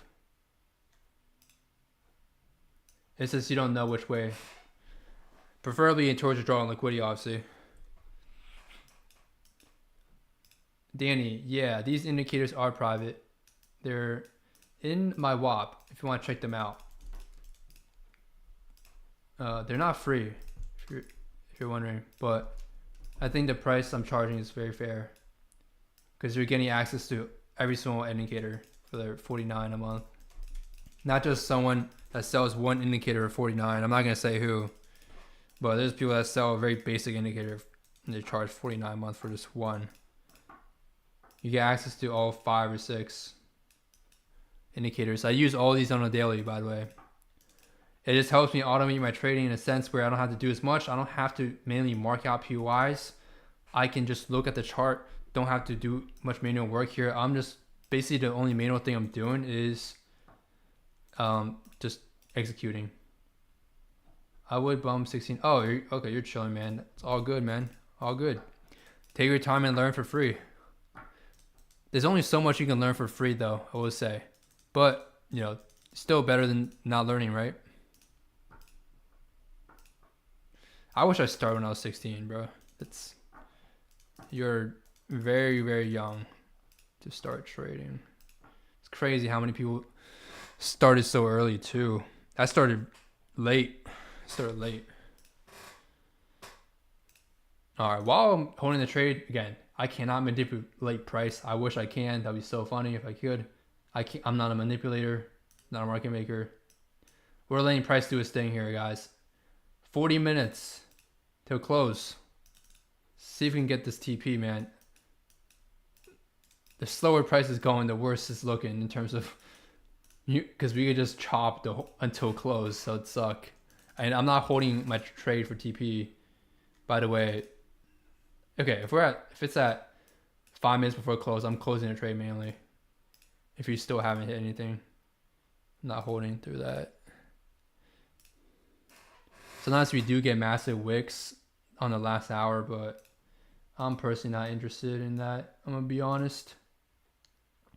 We created an OB entry model on ES. What do we have here? We had an internal sweep here too. But that internal sweep does not matter to me if we're gonna be bullish. We mitigated a PY right below. If you're a fair value gap trader, we mitigated the fair value gap. We took out the low as well. I think we took it out in NQ as well.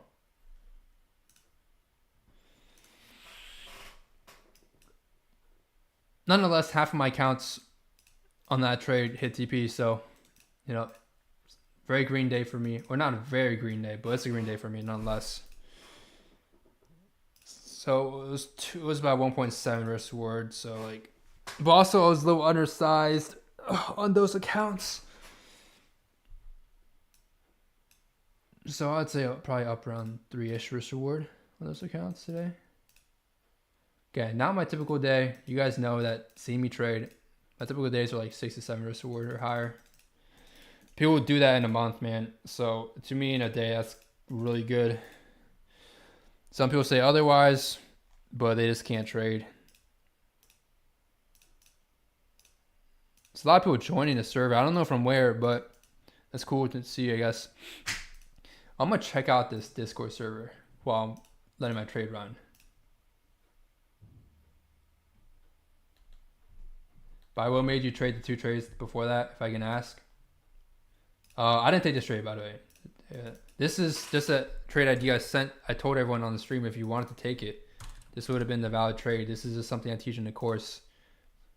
I know Kevin in the course, he took that trade. That's just a scalp setup. Well, scalp would be here. I just took 2. Just this trade and this trade. This trade here earlier, it's a stop under setup. I can't go much more than that. I'm gonna be honest, man. It's not a setup that people teach online. So I think I'm the only person that teaches it because I've never seen the setup. I didn't learn that setup from YouTube or anything or online. I literally learned it by myself from market experience. So I'd say it's a pretty unique setup. People that learn it, they know. But I mean, just stick around in the Discord. I post trade recaps there for people once in a while. It's looking good right now for us, man. Looking good. We inverse the IFG. If you can create an OB entry model here, an OB here, and go higher, that'd be great for us. I generally think we should still be going for that high. It's just the time is just not good. That's all. If Tibbs was taking during kill zone, I'd be TPing right now at the high. I'd be already hitting TP.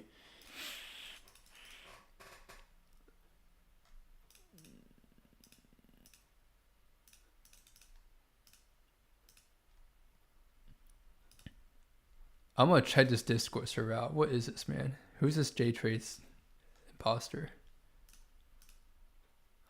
Bro. I don't think he's not even in my server. How's this guy know me? It's actually kind of funny. How does he know me?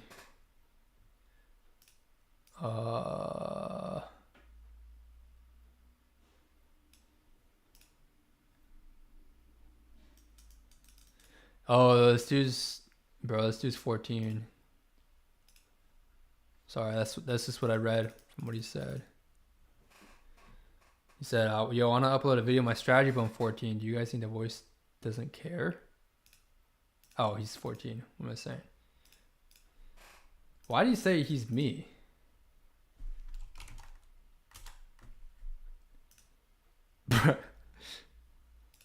Bro, what? I mean, I guess it's cool to have fans that young. Or kids watching and learning trading.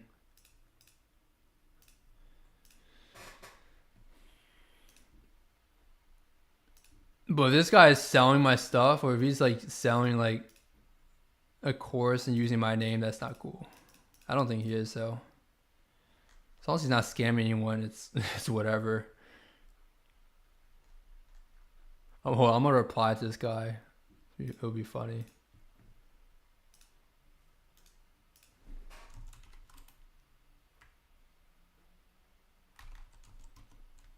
What should I say? What should I say?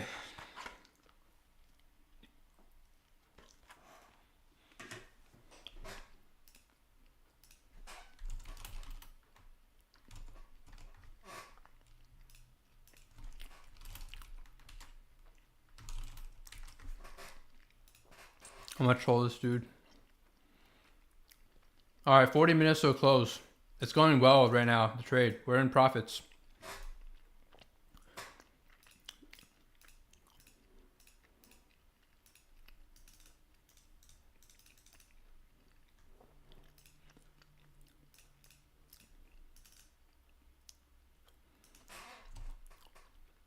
$13,500.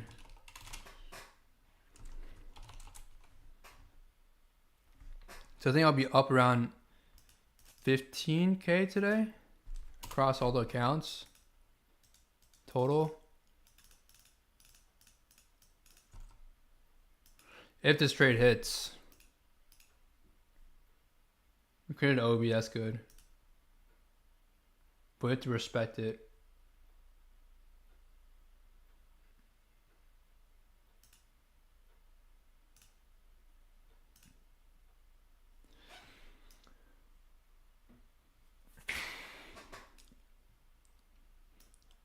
Nah, I'm not gonna move my stop loss. That's just silly. I'll keep it there. If you guys just want to end your day, man, and just want to get out the charts, all right, good night, man. If you just want to end your day, man, just close the trade, bro. I'm holding it because I'm on stream. Otherwise, I wouldn't be trading right now.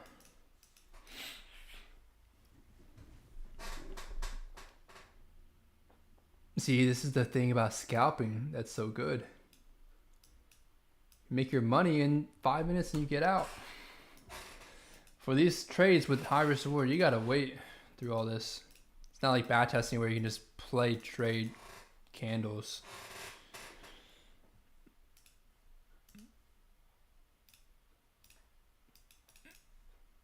Still don't understand why this guy said he's J trade, so it's so funny.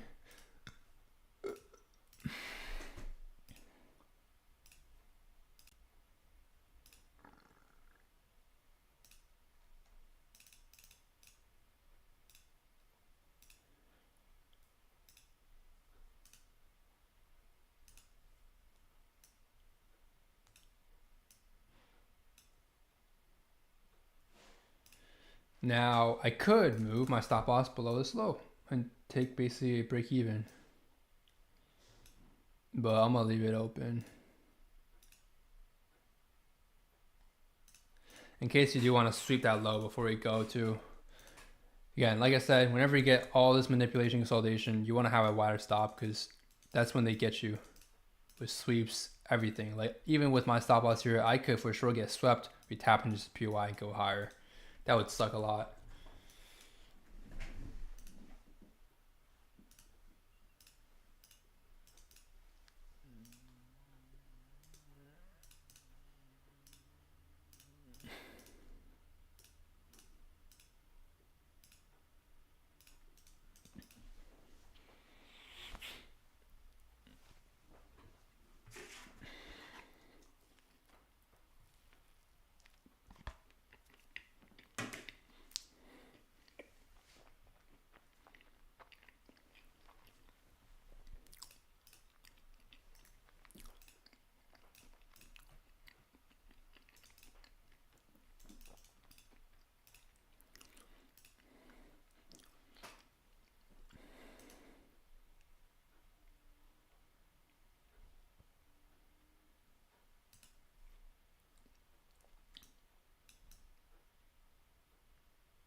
Let's see, what else do I have to do today?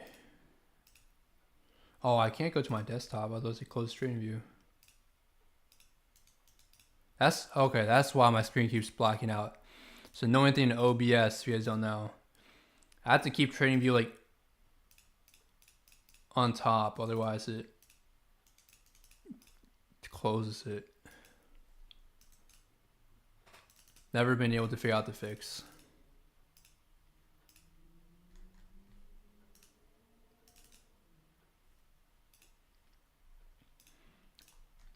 Again, if you guys are new right now watching and you want to learn, you know, how I trade and such, where I send trade ideas and all that, check out the WAP or just go to my website. You can check out the WAP and it has like all the plans of things you guys can get.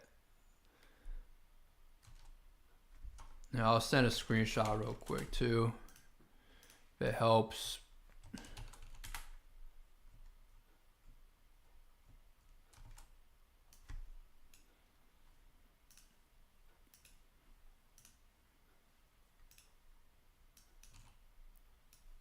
So yeah, I have multiple different plans on how you want to learn. You could also learn just from my free content.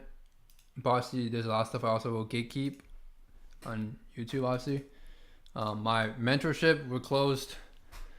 The spot filled up last week for the last spot. And I also only teach a few people at once. I don't like to have too many people because my focus really for mentorship is to get everyone that's in it profitable consistently, not just for a month. I'm talking about month to month to month to month, back to back to back. So it takes a lot of time and effort to focus on each person. So I don't like having too many people at once for that.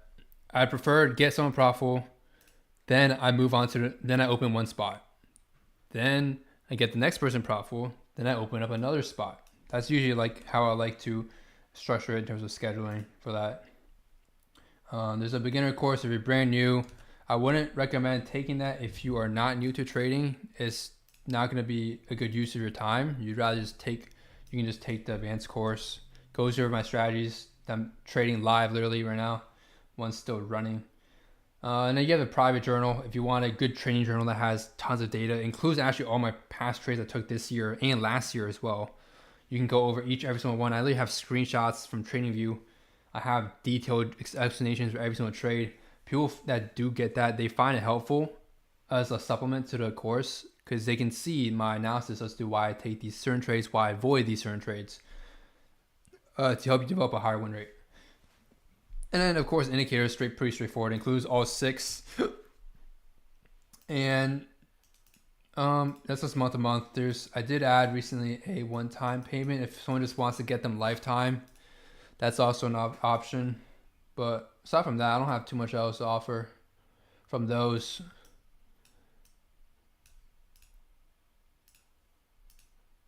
Just waiting for his trade. We have 30 minutes till close. You guys now see why I don't like trading this late. Because there's nothing you can do while your trade is open. There's nothing you can do. It'd be cool if I could speed up time, but nah. I will say it's looking good though. The way price is delivering right now is looking really good. I might even have to just close out honestly at that high once we take out that high. If we don't get volume or volatility here.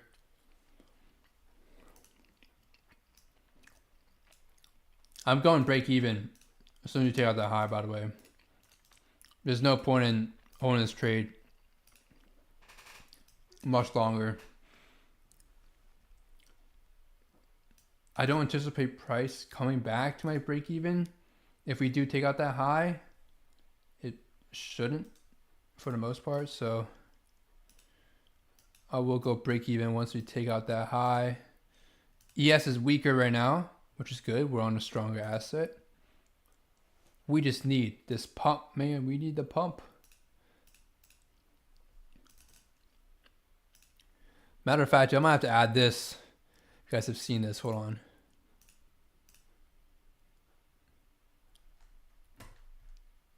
Bro, where is it? Actually, no, I'm not going to add it. It's low-key corny. I'm going to be honest. People be adding, I don't know if you guys have seen this. People add this, bro. People literally add this. No joke. It's funny. I know they do it just as jokes, but they just be adding this on their chart.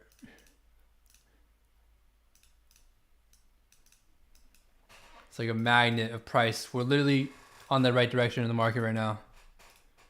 Right now, we're up. I'm up about 1 point-ish risk reward.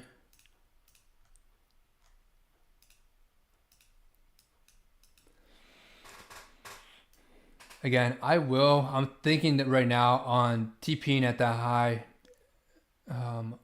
But the fact that I've survived for this long, it's not worth my time to TP there. I'm going to TP at this POI or trend line. We'll see right now as soon as we get there. Why is OBS disconnecting? I just got a notification. Disconnected, reconnecting? Yo, Wi-Fi down?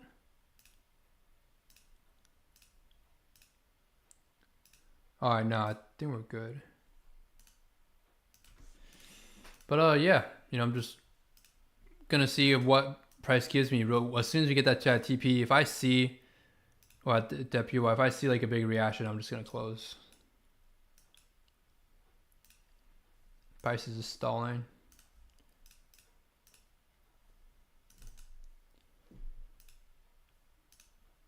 What are the 8 of y'all doing that's watching? Are you guys just watching me trade? Are you guys actually still trading? Or now I know not everyone trades the same stuff, so you guys might be trading something else that's actually moving still.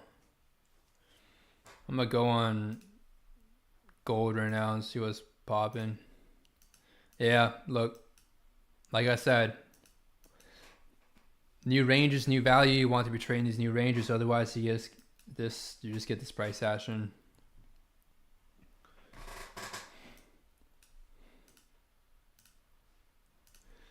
Very good reaction on ES off that OB. That's what we want. I'm just watching while eating. Nice. Nice. That's what I usually do when I'm in a trade. And there's nothing else for me to do. Saves me time. There's people that stare at the candle one by one. It's to me, it's dumb. You're wasting precious time. I don't trade just for money. People forget why they trade. But also, if you're scalping, it makes sense why you check every candle. But I'm not scalping.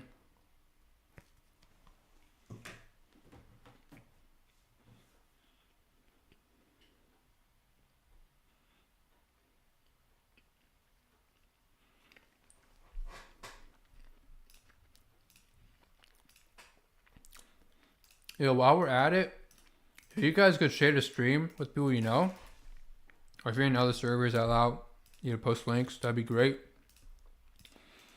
I'm just trying to find ways to grow my channel more. I know the stuff I make is not like lifestyle stuff. I just personally don't believe in that stuff. A lot of people fall for lifestyle videos, so I will say. And you guys don't know, but those people that post a lifestyle, a lot of them, you are their method of making money. You're literally their method of making money. You may not think that, but if you do the math on the number of people that pay them monthly, you're literally the method. So I'm not saying their lifestyle is fake. It could be real. It's just that they're not making money from what they teach. I've seen some crazy stuff online, man. There's people that are saying that like 14 years old, or not, I'm sorry, not 14, like 17 or 18, saying they're millionaires already. Which, I mean, it is possible, but like out of nowhere, though, like they say they do it within a year. Like what?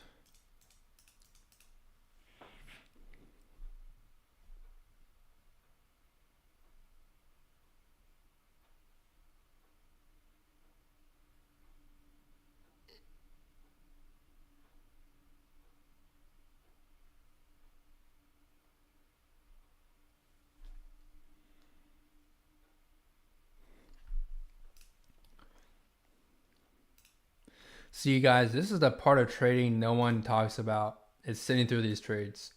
Now, granted, the time is awful, but a lot of people don't talk about this. They just look at the money, the end result of trading. I'm gonna find some way to make this educational again while the price is trading. Yes, and Qs. Oh no, they are correlating right now. All right, we only have 20 minutes ish. I might just close out here, and it's not breaking my system's rules or anything because we're adapting to the volatility in price, and it's just not moving.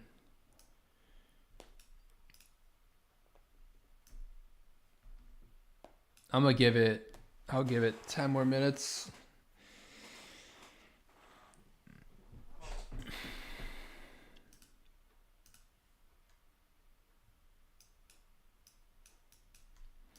It'll be cool to see the first trade I take on stream on YouTube for free for everyone.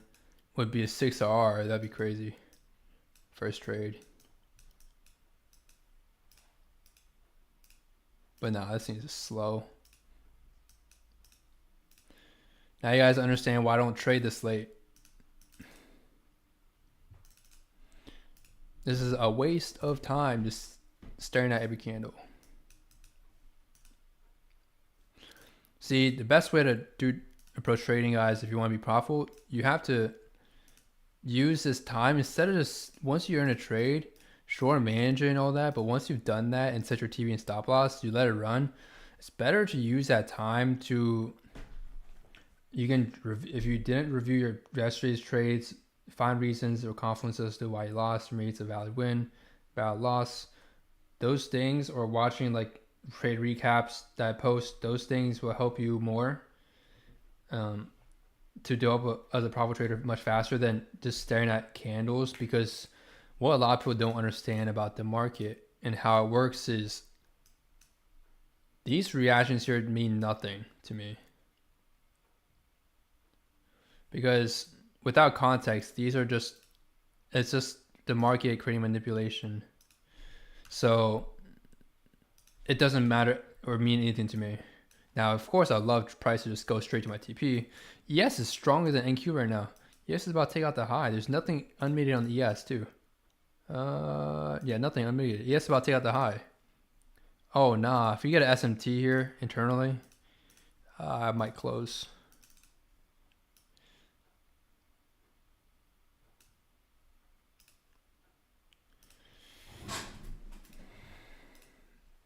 Might close if you get an SMT internally here.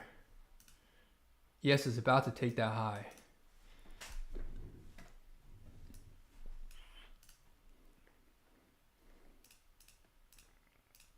How much is this? Let's see. Let me check.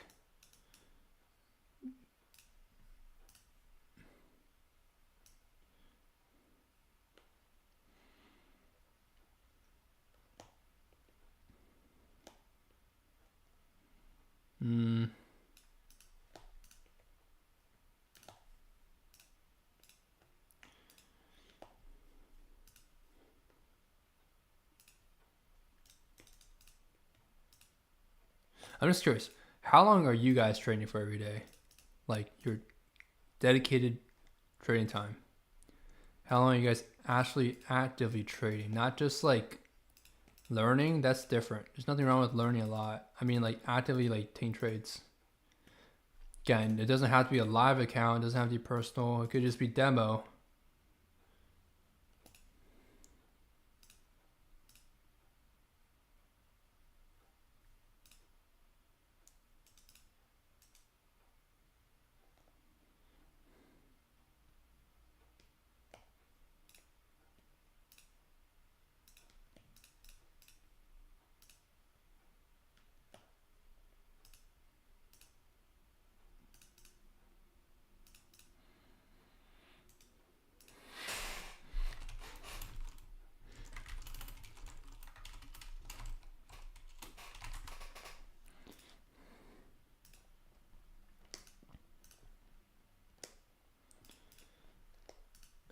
P&L wise, I'm up about just one risk reward right now.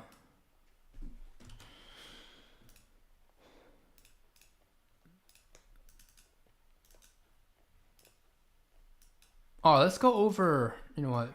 Let's not waste time looking at this here. I have alerts set already anyway. I was gonna go over something.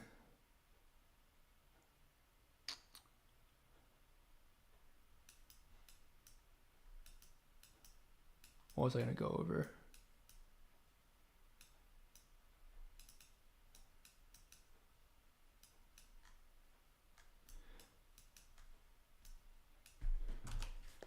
Actually, there's nothing to go over. I think deleted all the other previous trades. Oh, if you guys haven't seen the trade recap I made, there's one of the trades I took during Asia session. On gold. Very easy context. 15-minute demand, break a structure to the upside, trailing liquidity above, came back to mitigate for a mitigation cycle here, and I just traded the expansion off IFEG. Had a slightly later entry, but still worked out. And my personal opinion is later entries are okay, as long as you're okay with the risk reward and stop loss. Like obviously, if you're taking a late entry here, you don't want to have this stop loss. Your win rate is gonna be like 10%. Price doesn't move in a straight line. Just like right now, we're witnessing this in live time. Price is not moving in a straight line at all. It's actually moving sideways horizontally.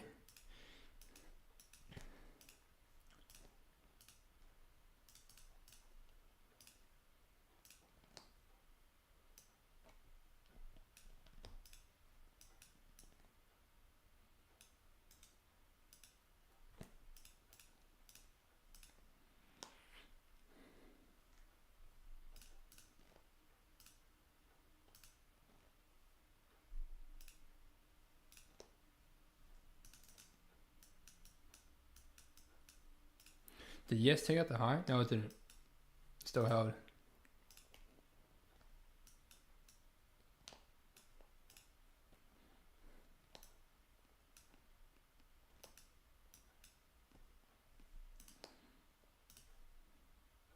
3 o'clock, 3 o'clock. No SMT there. It's just taking out a low.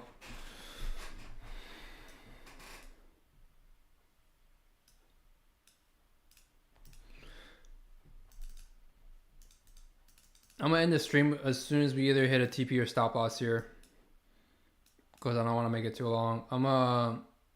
I'll decide. I'm moving my TP here to that POI above. Just checking if there's anything else. Matter of fact, 7.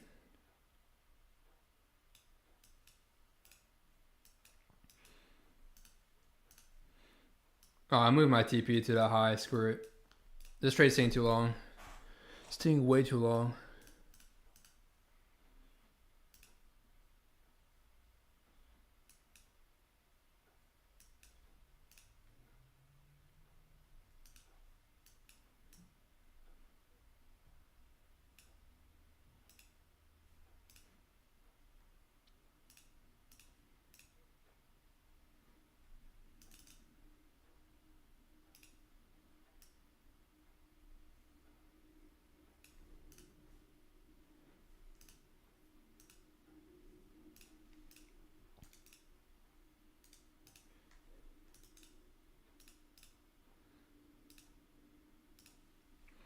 I'm low-key wondering, do people actually go back and watch live streams?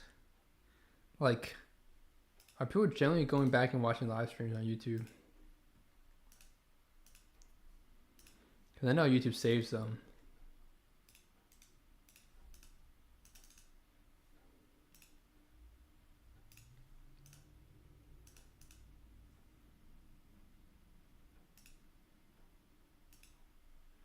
Currently at P&L wise, break even.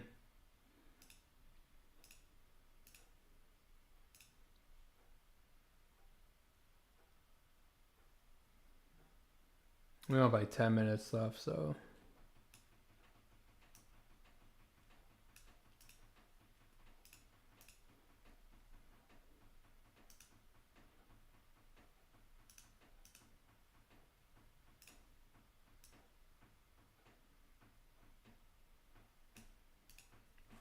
What's funny is I'm probably gonna open up ES after a spread hour. It's probably gonna be at the high already.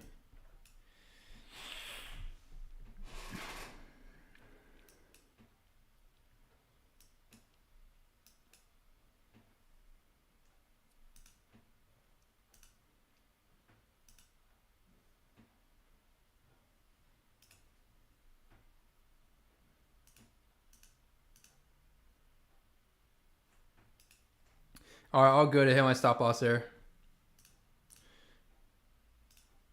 So hit TP for about 2 risk reward on half the counts. Other counts hit stop loss here. Could I manage to break even? Yes, but stuck to what I was seeing and hit stop loss.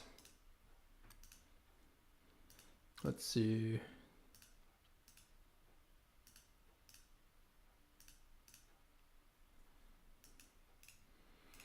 Oh yeah, I'm gonna end the stream there. There's nothing else to cover here. Price, if this was during better volatility, we could have got the TP. Again, if you TP'd here, you would have got your money really fast. TP'd here, you would have got your money really fast. My TP is just so far. It's all good. Yeah, hope you guys did enjoy the stream. I'll try to do these a bit more often. We'll see how it goes. And yeah, see you guys tomorrow. Or it's not tomorrow. Sorry, why am I saying tomorrow?